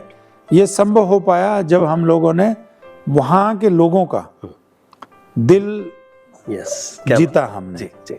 Hearts and mind of the people we won during that time. और वहाँ के जो एमएलए थे मियां अल्ताफ, वो गुजरों के नेता हैं, और 2 रेवड फैमिली मानी जाती है कश्मीर की जी। एक शेख अब्दुल्ला फैमिली जी, और एक मियां अल्ताफ, इनके फादर थे मियां बशीर। ओके। वो फैमिली है, वो गुज्जर की, मतलब उनको पूछते हैं लोग। अच्छा। जितने भी गुज्जर आते हैं उनकी मजार के ऊपर माथा टेकते हैं। अच्छा। सबसे प्रीशियस गिफ्ट वहाँ पर उनके लिए लेके आते हैं जी। बच्चों के नाम भी मियां बशीर जी से रखवाते थे वो। अच्छा। और वो इस इलाके के एमएलए थे जी। तो वो एक दिन मेरे दफ्तर में आए, बोले दुहन साहब आपने क्या जादू कर दिया। मैंने कहा क्या हुआ? बोला आप इलेक्शन तो नहीं लड़ना चाहते, आप मुझे हरा दोगे, आपके इतने ज्यादा फैन हो गए हैं जी जी। हमने जो है लोगों के साथ अच्छा बिहेवियर रखा, बहुत अच्छा। और लोग जब हमारे वहाँ से जाते थे, हम अपनी ड्यूटी करते थे, लेकिन किसी के साथ कोई बदतमीजी नहीं करते थे। हमने बड़ी पोलाइटली वहाँ पर ड्यूटी की, हमने सिविक एक्शंस किए, गाँव को अडॉप्ट किया, किसी की कोई रिक्वायरमेंट्स है उन रिक्वायरमेंट को फुलफिल किया। हमारे पास जो राशन है उस राशन को हमने उन पॉपुलेशन के साथ में शेयर किया। बहुत बड़ी बात। हम राशन को भी बांटते थे लोगों के बीच में, वही जो राशन हमें अथराइज होता था। कुछ राशन हमारे को बच जाता था, कुछ राशन हम हमारे उनमें से कम करके हम जवानों को दे देते थे, मिट्टी तेल दे देते थे, और उनके लिए हम स्टेट पुलिस से कुछ रिसोर्सेज लेते थे, बस स्टैंड बनाते थे, गांव में स्कूल में जाके कल्चरल प्रोग्राम कराते थे, राष्ट्रीय भावना उनमें जागृत हो उसके बारे में कार्रवाई करते थे। और उन बच्चों को हम किताबें, कापियां, स्टेशनरी आइटम्स जितने भी है, पेन, पेंसिल, रबड़, ये चीजें हर गांव में कहीं भी पहुंच जाते थे। You are a role model for all the forces. जी जी। जिससे क्या था कि बच्चे जो है हमें प्यार करने लगे। क्या बात है, क्या बात। और हमें जो बच्चों को अगर आपने दिल जीत लिया जी, तो वो हमें इशारा कर देते थे। अगर क्योंकि इतना लंबा हमारा इलाका था, बिल्कुल, और वो संभव नहीं है कि जवान जो है वो उसको भौतिक तौर पे उसको सुरक्षा दे सके, क्योंकि 1-1 किलोमीटर 500-500 मीटर के ऊपर हमारी तैनाती थी। पहाड़ी इलाका है, कई जगह जाके तो 50 मीटर के ऊपर ही आपका रास्ता छुप जाता है। बिल्कुल। तो संभव नहीं है कि आप हर जगह हर अपने इलाके को आप देख सकें। तो हमने जो सिविलियन थे, खासतौर पे बच्चों को, खासतौर पे बुजुर्ग लोगों को जो कि देश से प्यार करते हैं, उन लोगों को हमने रोप इन किया। उनसे हमें इशारे मिल जाते थे, हम उस चीज को सघनता से जांचते थे। कई बार हमें इम्प्रोवाइज्ड एक्सप्लोजिव डिवाइसेस मिली। अच्छा। और उनको हम डिफ्यूज करने में कामयाब हुए जी। और 2 साल का मेरा वहाँ पर टेन्योर रहा। 2 साल में हमने मिलिटेंट्स को एलिमिनेट भी किया, हमने वहाँ पर ऑपरेशंस भी किए जी। खास तौर पे मैं एक ऑपरेशन शिकार का जिक्र करना चाहूँगा जी। मेरा एक असिस्टेंट कमांडेंट कुंदन जी जो अभी कमांडेंट है, अच्छा, तो उसने कहा कि सर आरओपी करते करते हम लोग तो बोर हो गए हैं। मैंने कहा क्या करना चाहते हैं? बोला सर यहाँ मिलिटेंट हैं और पिछले 10 साल से ये पले हुए हैं। अच्छा, जब से उग्रवाद शुरू हुआ है जी और एक सिराज था उसमें बहुत ही फेमस मिलिटेंट, जी, उसकी सर मुझे जो है ना सेट के ऊपर आवाजें आती हैं और वहाँ पर इंटेलिजेंस ब्यूरो की भी डेट थी और उससे भी हमें कुछ एरिया मिलते थे कि इस एरिया में मिलिटेंट की मूवमेंट है। तो हमने भी अपना सेट लगाया वहाँ पर, उस सेट को उसी फ्रिक्वेंसी पे लगाया। और जो बुरा मौसम होता है वो सिक्योरिटी फोर्सेस के लिए सबसे अच्छा मौसम होता है जी। जब जो है आपका जो उग्रवादी हैं वो सक्रिय नहीं रहते हैं और वो नीचे की तरफ आते हैं। तो खास तौर पे 10-15 दिन ऐसे ही, जैसे अभी मौसम खराब हुआ था ऐसे ही मौसम खराब रहा, बर्फ बार बार गिरती गई और मिलिटेंट का जो राशन है वो खत्म हो गया जी। तो उनका कम्युनिकेशन आया तो नीचे से भी नहीं जा पा रहे थे क्योंकि मौसम खराब था, बर्फ गिर रही थी जी। तो हम लोगों ने कॉर्डन एंड सर्च ऑपरेशन लगाया। अच्छा, तो कंपनी कमांडर ने मेरे से बात किया, मैंने कहा कॉर्डन एंड सर्च ऑपरेशन लगाओ, मैं 50-100 आदमी दूसरी कंपनी से भी भेज रहा हूँ जी। और फिर तुमने जो गुज्जर की भैक होती है ऊपर, गुज्जर कोठा भी बोलते हैं, गुज्जर भैक भी बोलते हैं, गर्मियों में गुज्जर जो है अपने पशुओं को ऊपर ले जाते हैं अच्छा, चराने के लिए। तो वो कोठे खाली हो जाते हैं तो उसमें जाके हमारे जवान बैठ गए और कॉर्डन सर्च ऑपरेशन हमने किया, लोगों को बाहर निकाला, देखा कोई मिलिटेंट तो नहीं है। तो जब लोगों को जो विश्वास हो गया कि फोर्स चली गई, जबकि हमने एक कंपनी कमांडर के अंतर्गत कुछ लोग हमने जो गांव के ऊपर गुजर कोठा था वहां पर रख दिए थे। अच्छा, तो वो कम्युनिकेशन चला गया, मिलिटेंट भी गांव में अपना सेट रखते हैं, वो पता नहीं लगता है। और मिलिटेंसी जब भी प्रफुल्लित होती है जब उसको जो है गाँव का लोकल सपोर्ट होता है। तो वो लोकल सपोर्ट क्योंकि मुस्लिम पॉपुलेशंस हैं और वो उसका जो उनको लोकल सपोर्ट है वो लोगों में, कुछ लोगों में ये भी था कि भी शायद हम लोग आज़ाद हो जाएंगे, इस तरह का जो है बिल्कुल लोगों में भावनाएं जो पैदा हो गई है कुछ इस तरह की सिचुएशन की वजह से। तो जब वो मिलिटेंट नीचे आए तो मिलिटेंट को हमने, जब हमारी रेंज में आ गया तो हमने उसको ललकारा कि रुक जाओ। रुकने के बजाय उसने हमारे ऊपर फायर किया तो हमने रिटेलिएटरी फायर करके, हमारे पास बड़े वेपन थे, LMG हमारे पास था, उससे करके हमने एक को तो वहीं पर ही जो है वो पिन डाउन कर दिया।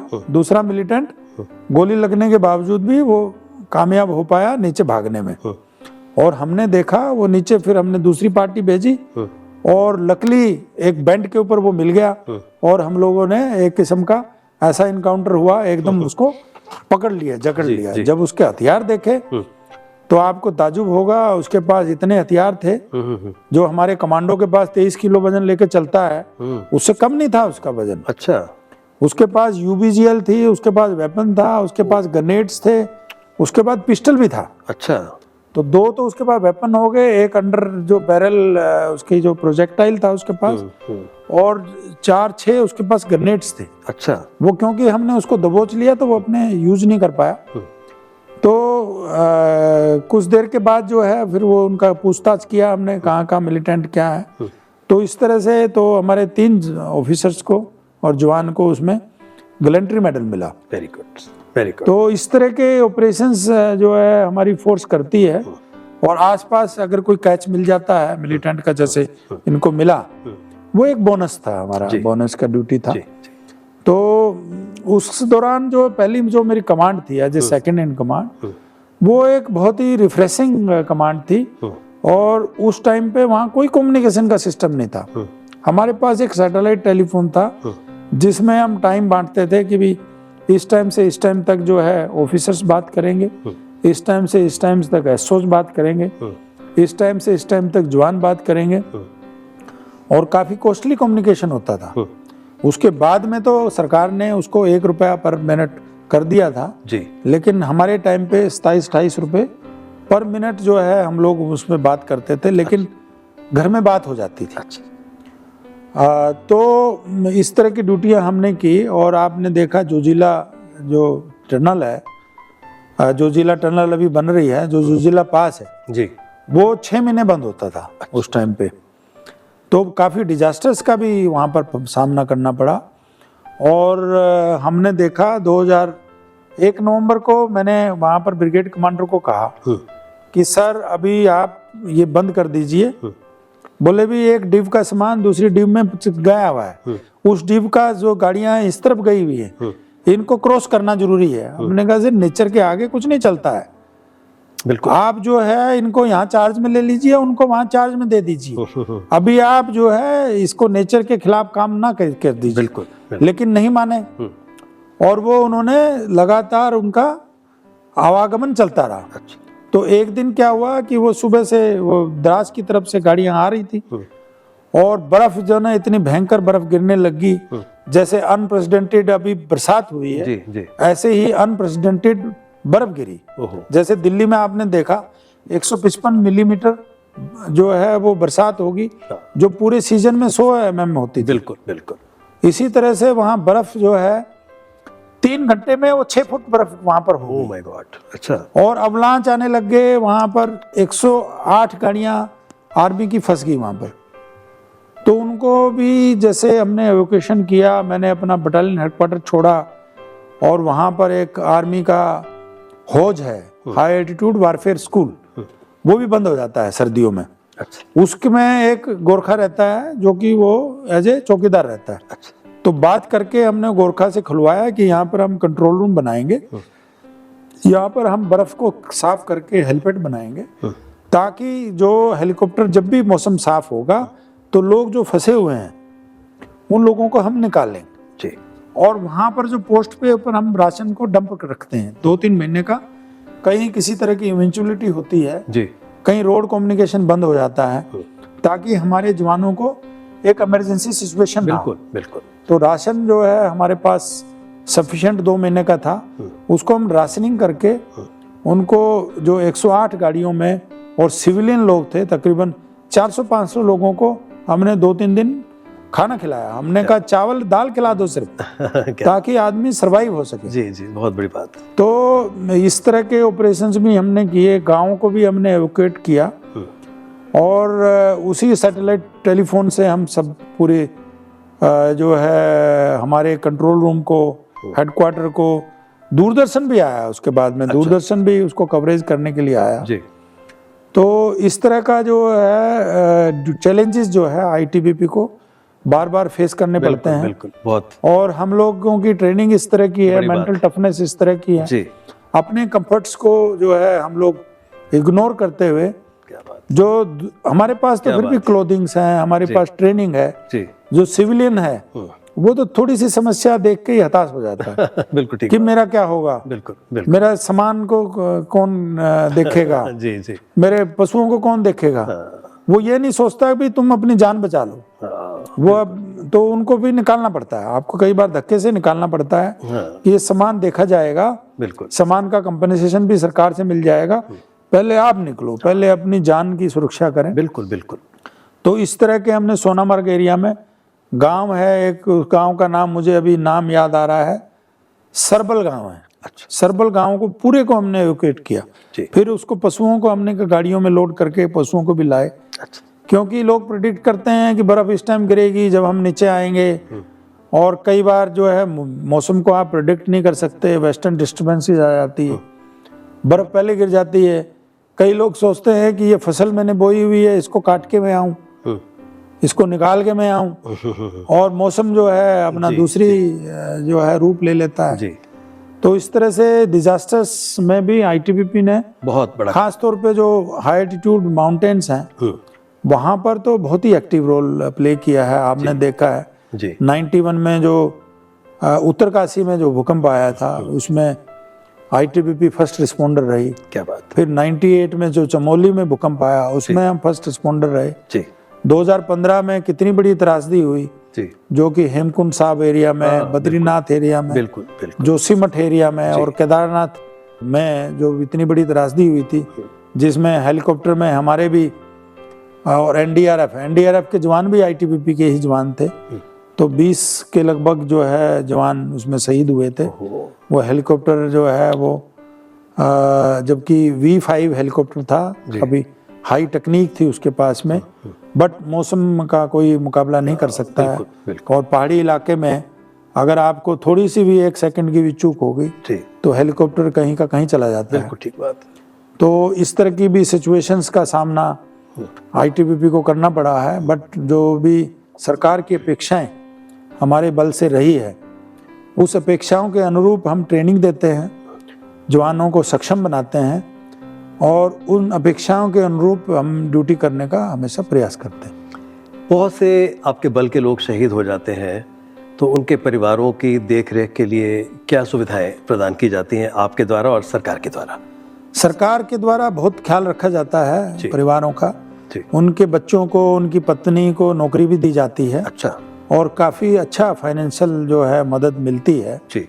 और अभी जो हमारे प्रेसिडेंट डीजी साहब हैं, इनकी तरफ से एक स्पेशल इनिशिएटिव हुआ है जी कि इनकी फैमिली मेंबर से रेगुलरली जो भी नज़दीकी बटालियन है वो कांटेक्ट में रहेगी। बहुत बड़ी बात। और गृह मंत्रालय से भी ये निर्देश है कि जो शहीद के परिवार हैं, शहीद के गांव में, और जो खासतौर पे उनका जो स्कूल है उसमें उनकी शहीद की प्रतिमाएं लगाई जाएं, क्या बात, उनका मार्टर मेमोरियल बनाया जाए। बिल्कुल। अभी हमने भी यहाँ पर यमुनानगर में एक मार्टर मेमोरियल बनाया है जी। और हम लोग कोशिश करते हैं कि 3 फंक्शंस उनके गांव में करें जी। एक जो शहीद है उसके बर्थडे को मनाया जाए उसके परिवार के साथ में जी। एक उसका जो शहादत का दिन है जी, उसको जो है उसको वहाँ पर जो है उसकी बरसी जो है वहाँ पर बनाई जाए, लोगों को, स्कूल के बच्चों को बुलाया जाए, गांव के लोगों को बुलाया जाए, ताकि लोग डिफेंस फोर्सेस की तरफ प्रेरित हो। बिल्कुल। और लोगों को पता हो कि डिफेंस फोर्सेस जो है, कोई जवान शहीद भी हो जाता है, वो चला भी जाता है, उसके परिवार को ख्याल रखती है। बहुत बड़ी बात है। और एक हमारा 21 अक्टूबर है जो कि पुलिस कमेमोरेशन डे के नाम से मनाया जाता है।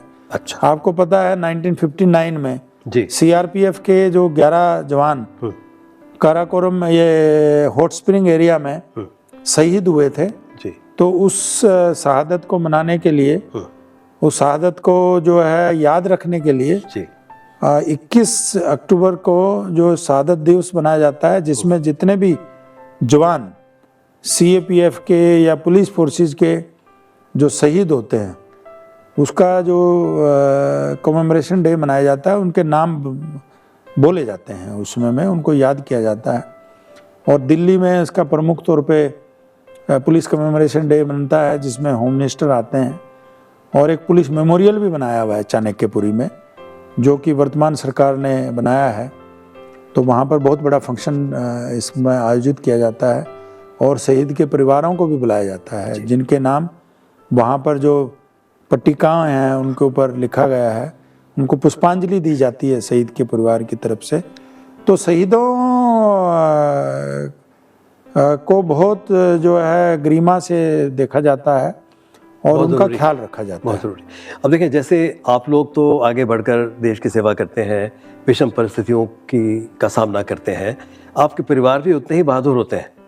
तो मुझे याद है कि किसी जगह पे ऑनर किया जा रहा था शहीद के फादर को, और जो व्यक्ति जनरल आए थे करने के लिए और वो भावुक हो गए, उनके आंख में आंसू आ गए और उन्होंने कहा कि मुझे बड़ा कष्ट हो रहा है।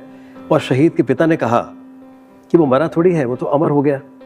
तो यूँ कहा जा सकता है कि अजीम लोग हैं इजहार गम नहीं करते, अजीम लोग हैं इजहार गम नहीं करते, कि दिल तो रोता है मगर आंख नम नहीं करते। कितना मजबूत दिल है, कितना बहादुरी का जज्बा है इनके अंदर कि हर विषम परिस्थिति को झेल जाते हैं। हाँ, ये आपको पता है हिंदुस्तानियों का हमेशा जज्बा रहा है जी। और कोई भी लड़ाई हो, चाहे ब्रिटिश टाइम पे लड़ाई हो जी, हिंदुस्तानियों ने बहुत शहादत दी है और बड़े बहादुरी से लड़े हैं। बिल्कुल बिल्कुल। आपका इंडिया गेट उसका जो है जीता जागता उदाहरण है, उसके ऊपर कितने शहीदों के नाम हैं जी जी। और आज भी ब्रिटिश जो वहाँ पर बुलाए जाते हैं लोग जी, वहाँ पर कोई भी रेजिमेंट्स, यहाँ पर भी रेजिमेंट है, वहाँ पर भी जो ब्रिटिश अधिकारी हैं वो भी आते हैं और उनसे जब पूछा जाता है तो वो कहते हैं कि मुझे बस हिंदुस्तानी फौजी चाहिए और मैं कमांडर जो है इतना मेरे को खुशी मिलती है और ये कुछ भी करने के लिए तैयार होते हैं। No doubt, no doubt. तो ये तो शुरुआत से जज्बा है, ये हमारे देश की इथोस है जी। और इसको हमेशा ही जो है सलामी दी जाती है, हमेशा ही इसको। और इसी वजह से हमारे जो बॉर्डर है, हम लोग किसी दुश्मन के ऊपर कोई निगाह नहीं है जी। हमारी विस्तारवादी नीति बिल्कुल नहीं है हिंदुस्तान। बिल्कुल बिल्कुल ठीक बात। लेकिन जो हमारे ऊपर आंख उठाएगा उसकी आंख को फोड़ देंगे, ये जज्बा हमारे जवानों में है जी। ये चाहे हमारा जो पाकिस्तान जो है या फिर चीन बॉर्डर है, ये दोनों बॉर्डर की सुरक्षा करने के लिए हम जो है पूरी हिम्मत से सक्षम है और इस सीमा के ऊपर हम आंच नहीं आने देंगे।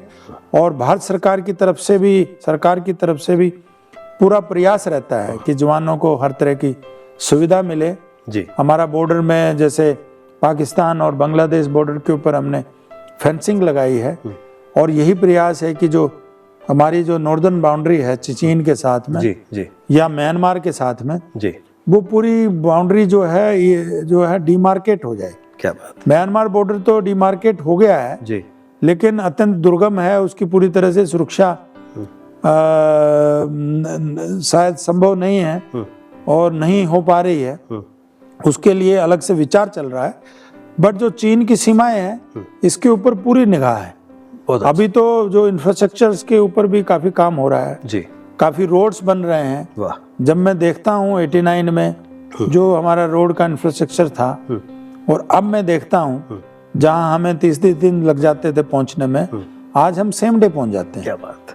तो इस तरह की सुविधाएं हैं। जहाँ आपका राशन की सप्लाई बाई AN-32 और हेलीकॉप्टर से होती थी, आज वो गाड़ियों से फ्रेश राशन मिल जाता है। बहुत अच्छा। तो सभी तरह से जो सरकार का प्रयास है जी। हाँ, प्रगति पे हैं हम लोग और जितने भी लूप होल्स हैं, जितने भी बॉर्डर के गैप्स हैं, उनको भरने का जो है लगातार हम लोग प्रयास कर रहे हैं। बहुत अच्छा। और जैसे सिचुएशंस हैं चाइना बॉर्डर के ऊपर, हमारा प्रयास है कि ये जल्दी से जल्दी रिजोल्व हो जी, ताकि जो शांति काल की जो डिप्लॉयमेंट है बिल्कुल वो हमारी इस बॉर्डर के ऊपर हो सके। बिल्कुल। आपने दिसंबर 2021 में यहाँ पर ज्वाइन किया जी इस ट्रेनिंग सेंटर को, बेसिक ट्रेनिंग सेंटर को। जी जी। और तकरीबन 1 साल 7 महीने की आपकी अवधि हुई है जी। इसमें क्या क्या आपने यहाँ पर परिवर्तन किए और क्या क्या आपने और आपकी क्या इच्छाएं हैं इसको कैसे और बढ़ाने की आगे? ऐसा है, मैं एज ए इंस्पेक्टर जनरल इस बेसिक ट्रेनिंग सेंटर में आया जी। इस बेसिक ट्रेनिंग सेंटर की जो इथोस है जी, हमेशा ये रही है कि एक सिविलियन को कितना अच्छा सैनिक हम बना सकें। क्या बात। वो जो है हमेशा हमारा इस ट्रेनिंग सेंटर का प्रयास रहता है। जी जी। उसी की तरफ जो है आगे हमने कदम बढ़ाए हैं। वाह। और जवानों को पूरी तरह से सक्षमता की तरफ हमने पहुंचाया है। बहुत अच्छा। अगर हमने कच्चा माल यहाँ से नहीं भेजा है, यहाँ कोई जवान अगर फेल होता है जी, तो उसको दोबारा से हम परीक्षा लेते हैं जी। अगले साल वो आएगा जी, फिर दोबारा से पास करेगा। उसके 2 फायदे हैं। एक तो जवान जो जाएगा जी, अगर उसको कच्चे को हमने भेज दिया जी, बगैर पूरी तरह से प्रशिक्षण किए हुए, तो उसके दिमाग में हमेशा रहेगा कि मैं ऐसे पास होके आया हूँ। अच्छा। मैं जो है बैकडोर एंट्री से आया हूँ, मैं शायद ये ड्यूटी करने में सक्षम ना हूँ, दूसरे लोग इतने अच्छे ड्यूटी कर पा रहे हैं, मैं इसलिए नहीं कर पा रहा हूँ कि मेरी ट्रेनिंग पूरी नहीं हुई।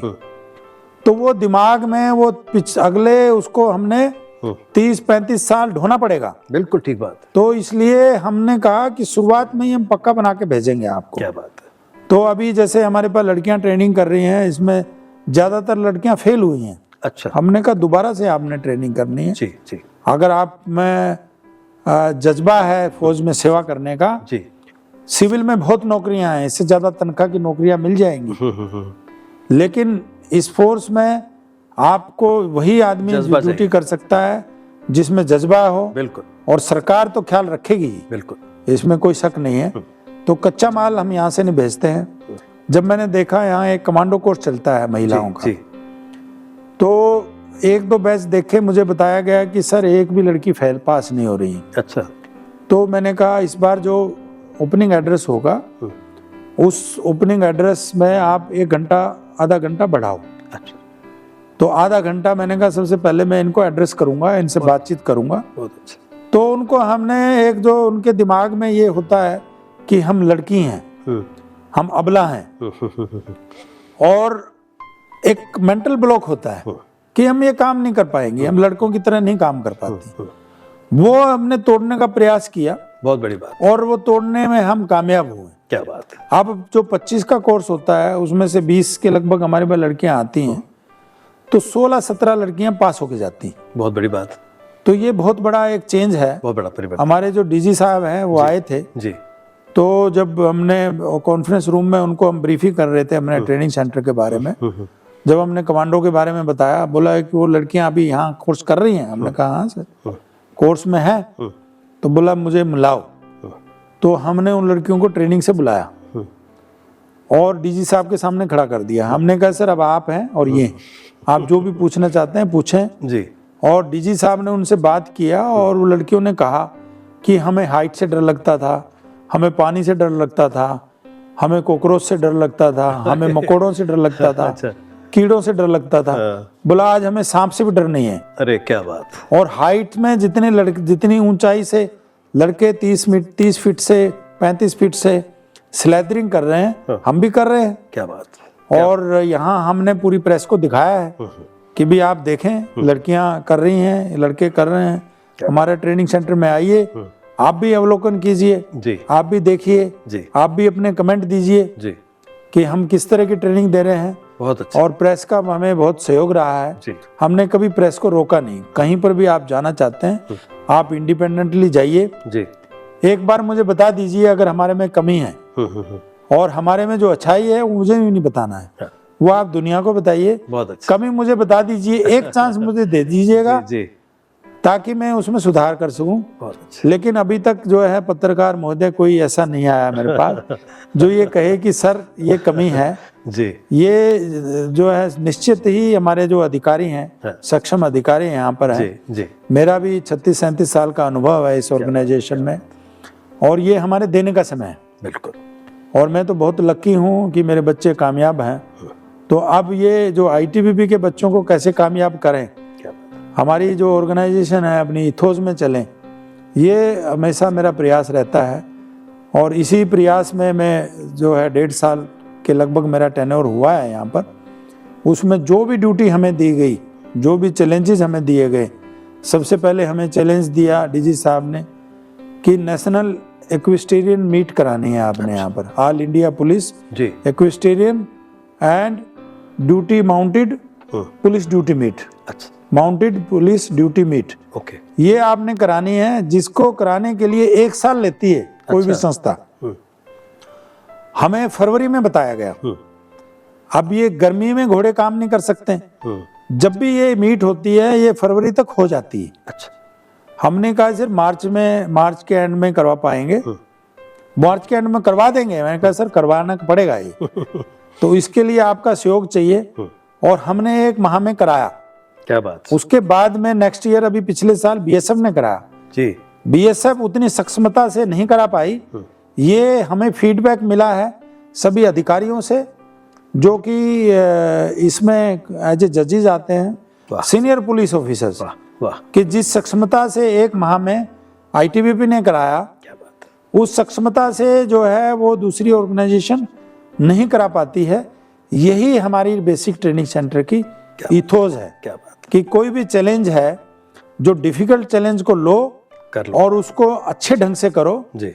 आपके अधिकारी हमेशा आपके साथ देते हैं। क्या बात। और आप जब अच्छे मन से आप किसी चीज कोई चीज भी मांगेंगे तो आपको सब देने के लिए तैयार है। उनको पता है कि हमारी फोर्स का नाम रोशन होगा। बिल्कुल। और मैं बताना चाहूँगा कि हमने अपने जो इनको हॉर्सेज को ट्रेनिंग भी दिया, कोचिंग भी कराया, यहाँ पर हमने ऑब्स्टेकल्स भी बनाए 1 महीने में।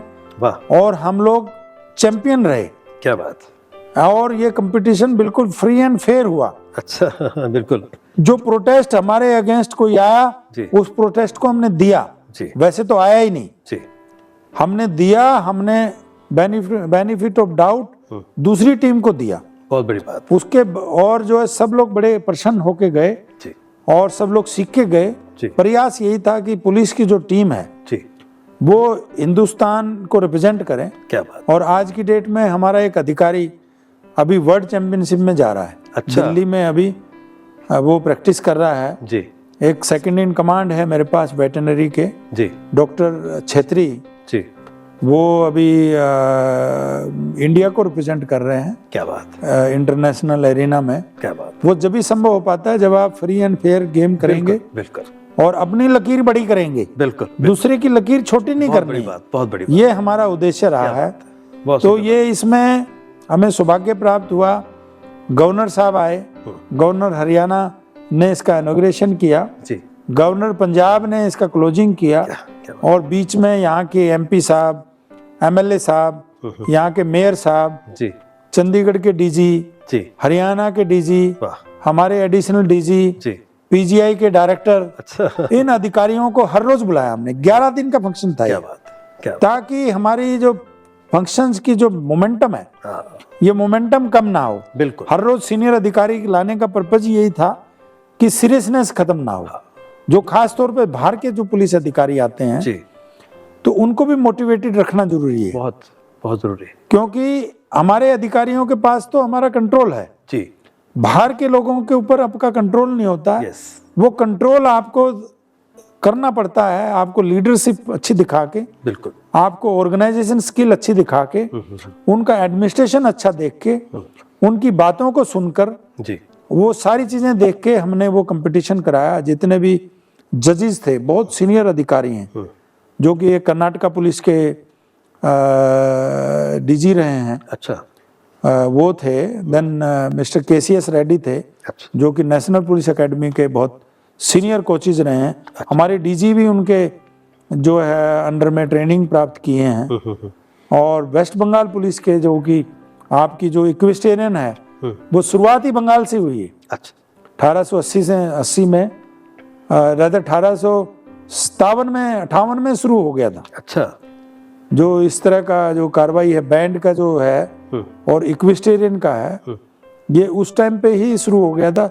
शुरुआत में जो ट्राम जो चलती थी वो घोड़ों से चलती थी। जी जी, तो वो जो कंपटीशंस हमने आयोजित कराया, उससे हमारे बेसिक ट्रेनिंग सेंटर को पुश मिला। और मुझे यहाँ पर आए हुए 3 महीने ही हुआ था। मैं दिसंबर में आया था, ये मार्च में हमने कंपटीशन कराया। उसके बाद हमारी मार्च में ही एक हमारी पासिंग आउट परेड थी, जिसमें महिलाएं ज़्यादा थी। महिला 353 महिलाएं थी और 180 के लगभग जवान थे। अच्छा, तो 500 से ऊपर नफरी जो पासिंग आउट हुई, वो पासिंग आउट का भी अपना नमूना था, जिसमें हमने चंडीगढ़ पुलिस के भी ऑफिसर्स आए थे, डीजीज आए थे, जी, हरियाणा पुलिस के भी डीजीज आए थे। जी, उन्होंने भी अप्रिशिएट किया, हमारा डीजी ने तो अप्रिशिएट करना ही था। बिल्कुल, तो उसकी वजह से हमारे पास इतने ट्रेनिज की रिक्वेस्ट आती है कि हमारी बेसिक ट्रेनिंग भी यहाँ करा दो।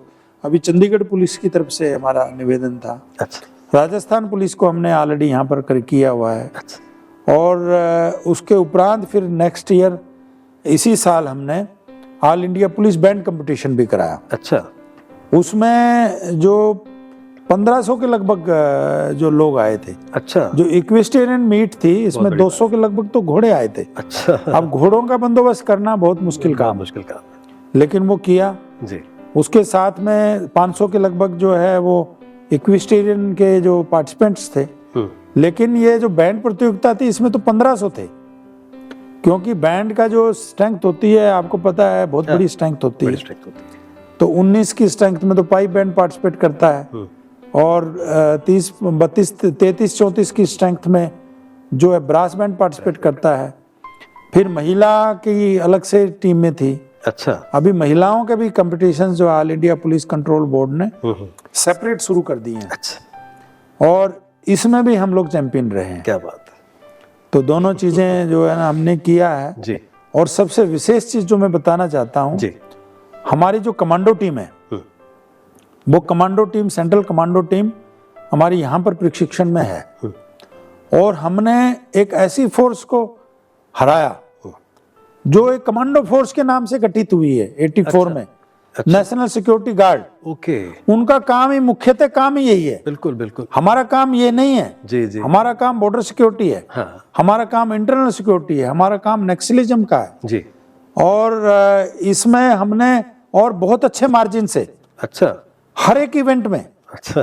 तो ये सब चीजें उपलब्धियां हैं कि जब अधिकारी पूरे तन्मयता से जो ड्यूटी करते हैं, हमारे जवान पूरी तन्मयता से करते हैं, जब उनको ये कॉन्फिडेंस हासिल हो जाता है कि हर चीज फ्री एंड फेयर होगी, और जब आपने दौड़ इतनी लंबी लगा दी, इतनी आगे आपने लीड कर ली, तो किसी को बेईमानी करने का भी मन नहीं करता। फिर वो लड़ाई होती है नंबर 2 और 3 पोजीशन में। बिल्कुल। हमने इक्विस्टेरियन में भी ऐसे किया जी, हमने बैंड में भी ऐसे किया।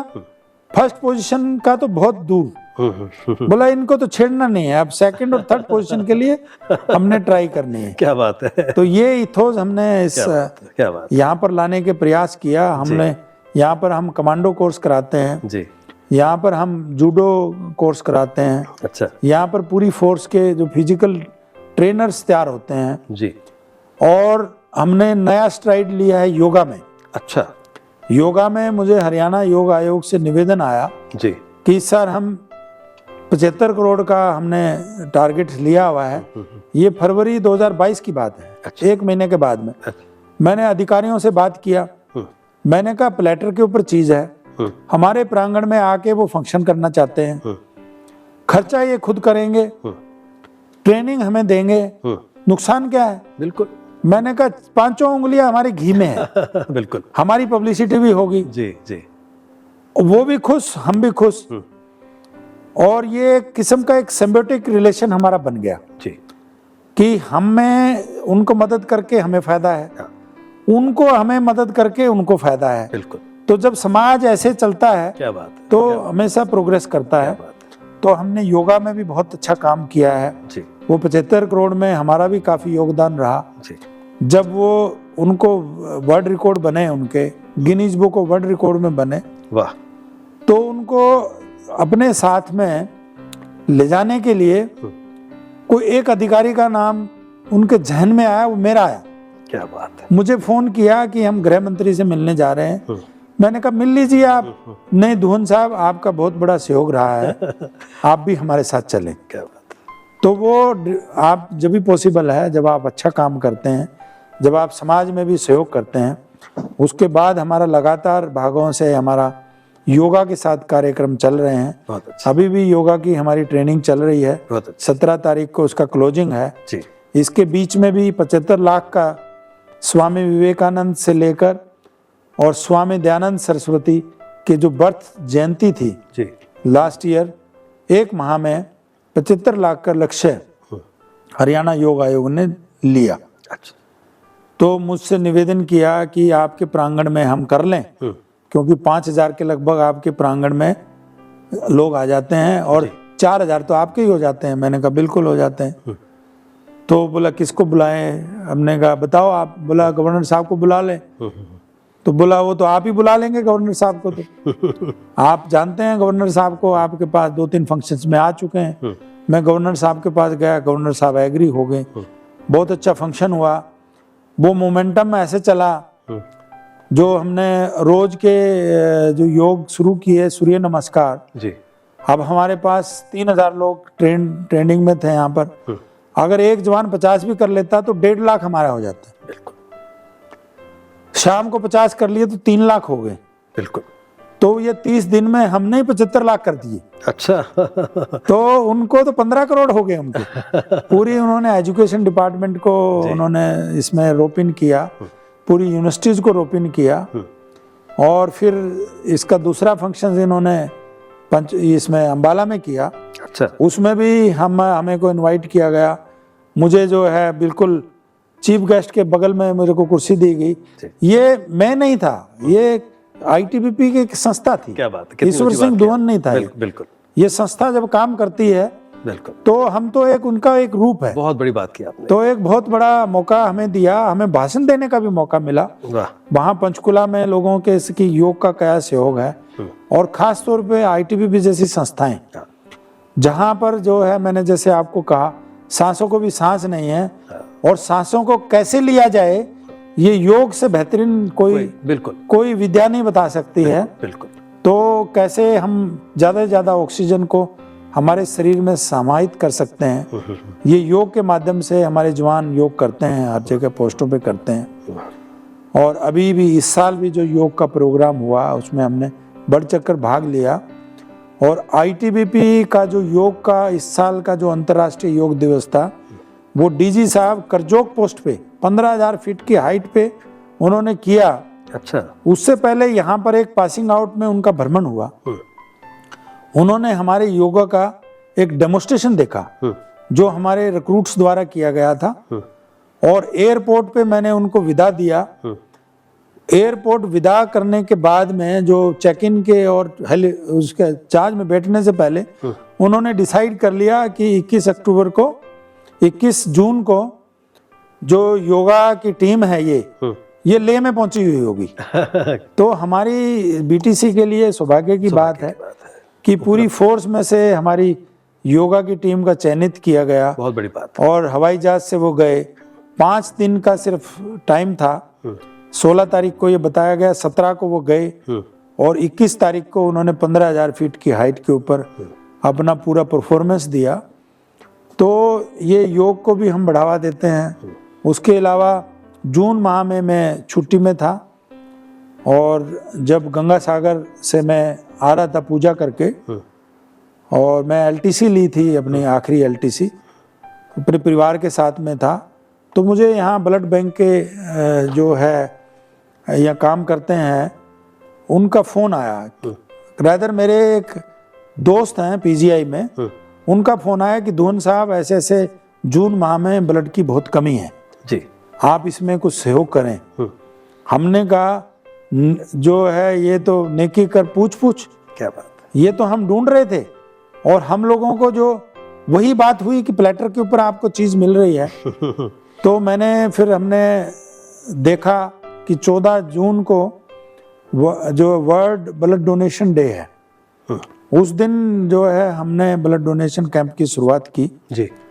और लगातार हमारे जवानों में इतनी प्रेरणा थी, हमने बीच में कुछ ऐसे लोगों को भी बुलाया जिन्होंने 200 बार, 250 बार, 191 बार खून दिया था जी। तो जवानों को भी हमने प्रेरित किया। हमने कहा आपसे वास्तविक खून थोड़ी मांग रहे हैं, आपके शरीर का खून आप दीजिए, ये एक इससे बड़ा कोई दान नहीं है। क्या बात, ये कोई फैक्ट्री में नहीं बनता है। बिल्कुल। और आप समाज के लिए सहयोग कर सकते हैं। इस समय में काफ़ी ऑपरेशंस जो है ना वो पेंडिंग पड़े हुए हैं बिकॉज खून अवेलेबल नहीं है जी। तो हमने एक ऐसा अभियान चलाया, 14 तारीख से शुरू करके हमने 22 जो है जून तक हमने ये बहुत बड़ी बात ये किया और हमारे 1100 जवानों ने क्या बात ब्लड डोनेशन दिया। मैं समझता हूँ ये भी एक कोई एक संस्था द्वारा एक समय में किया जाने वाला, मैं समझता हूँ कि सबसे बड़ा जो है ना ये योगदान होगा। और के लिए सब ऑपरेशंस, हाँ, और ये 48 घंटे में आपका खून जो है दोबारा से बन जाता है। हर 3 माह में एक स्वस्थ आदमी जो है एक संदेश है आपका सब लोगों के लिए। अपना हाँ ब्लड डोनेशन कर सकता है, जो कर सकता है। और ये हमारे जवानों ने दिखाया है। और ये जवानों की जो है ना अपनी देश सेवा के ऊपर वो है। प्लांटेशंस में हम बहुत काम करते हैं। हमारा कैंपस कितना ग्रीन है जी, आपने देखा ही है। बिल्कुल। हरियाणा सरकार जो है ना जगह जगह ऑक्सीवन लगा रही। अच्छा। तो एक कोई सेमिनार में मुझे पार्टिसिपेट करने का मौका मिला जी। तो मैंने कहा सबसे ऑक्सीवन तो हमारा कैंपस है। 340 एकड़ जमीन में हमने ऑक्सीजन के पूरे स्रोत लगाए हुए हैं, पूरे पेड़ लगाए हुए हैं। तो मैंने वो जब उनका अधिकारियों को कहा, मैं कहा एक दिन हमारे कैंपस में आप भ्रमण कीजिए, आपको ऑक्सीजन कितनी मिलेगी आप फिर बताना हमें। तो वो लोग आए जी। और बीच में जो है एक गुरुजी भी आए यहाँ पर जो कि हार्टफुलनेस के ऊपर काम करते हैं। अच्छा। कमलेश डी पटेल। अच्छा। उनका एक प्रोग्राम था इंद्रधनुष ऑडिटोरियम में जी, और उसमें हरियाणा योग आयोग ने मिलके वो किया था। तो बहुत अच्छा प्रोग्राम था। और वो बेसिकली आध्यात्म स्पिरिचुअलिटी के ऊपर काम करते हैं। अच्छा। और मेडिटेशन से आप कैसे अपने आप को संयमित कर सकते हैं और कैसे आप अपनी विचलता को, आप लोग चंचलता को आप लोग जीरो कर सकते हैं, कैसे ठहराव ला सकते हैं जी। तो ये हमारी फोर्स में भी जरूरत है, बहुत जरूरत, हर जगह जरूरत है, क्योंकि हमारी ड्यूटी इस तरह की है जी। और आपके पास अगर रेस्ट करने का टाइम कम है तो आप मेडिटेशन कीजिए। आपको जो 8 घंटे की रेस्ट की जरूरत होती है, आप 2 घंटे में वही रेस्ट पूरा कर सकते हैं। बिल्कुल। मेडिटेशन से जी। आप ये जितने भी आपके योगिक जो क्रियाएं हैं जी, इससे आप, मैं समझता हूँ जो हमारे देश के प्रधानमंत्री है वो भी कहते हैं कि 2-4 घंटे ही सोते हैं वो, और हर जगह वो पूरे चुस्त दिखते हैं, चुस्त इस आयु में भी। बिल्कुल।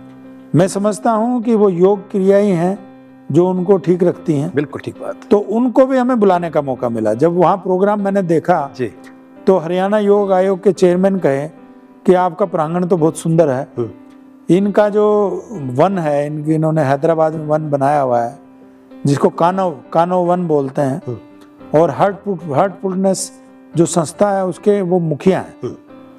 और यहाँ प्रोग्राम बहुत भव्य स्तर का प्रोग्राम था, तो हमने कहा सर बिल्कुल। तो सुबह के टाइम पे 6:30 से 7:30 बजे तक जवानों के साथ में उनकी मुलाकात कराई और वो पद्म भूषण से इस साल सम्मानित हुए हैं स्पिरिचुअलिटी में।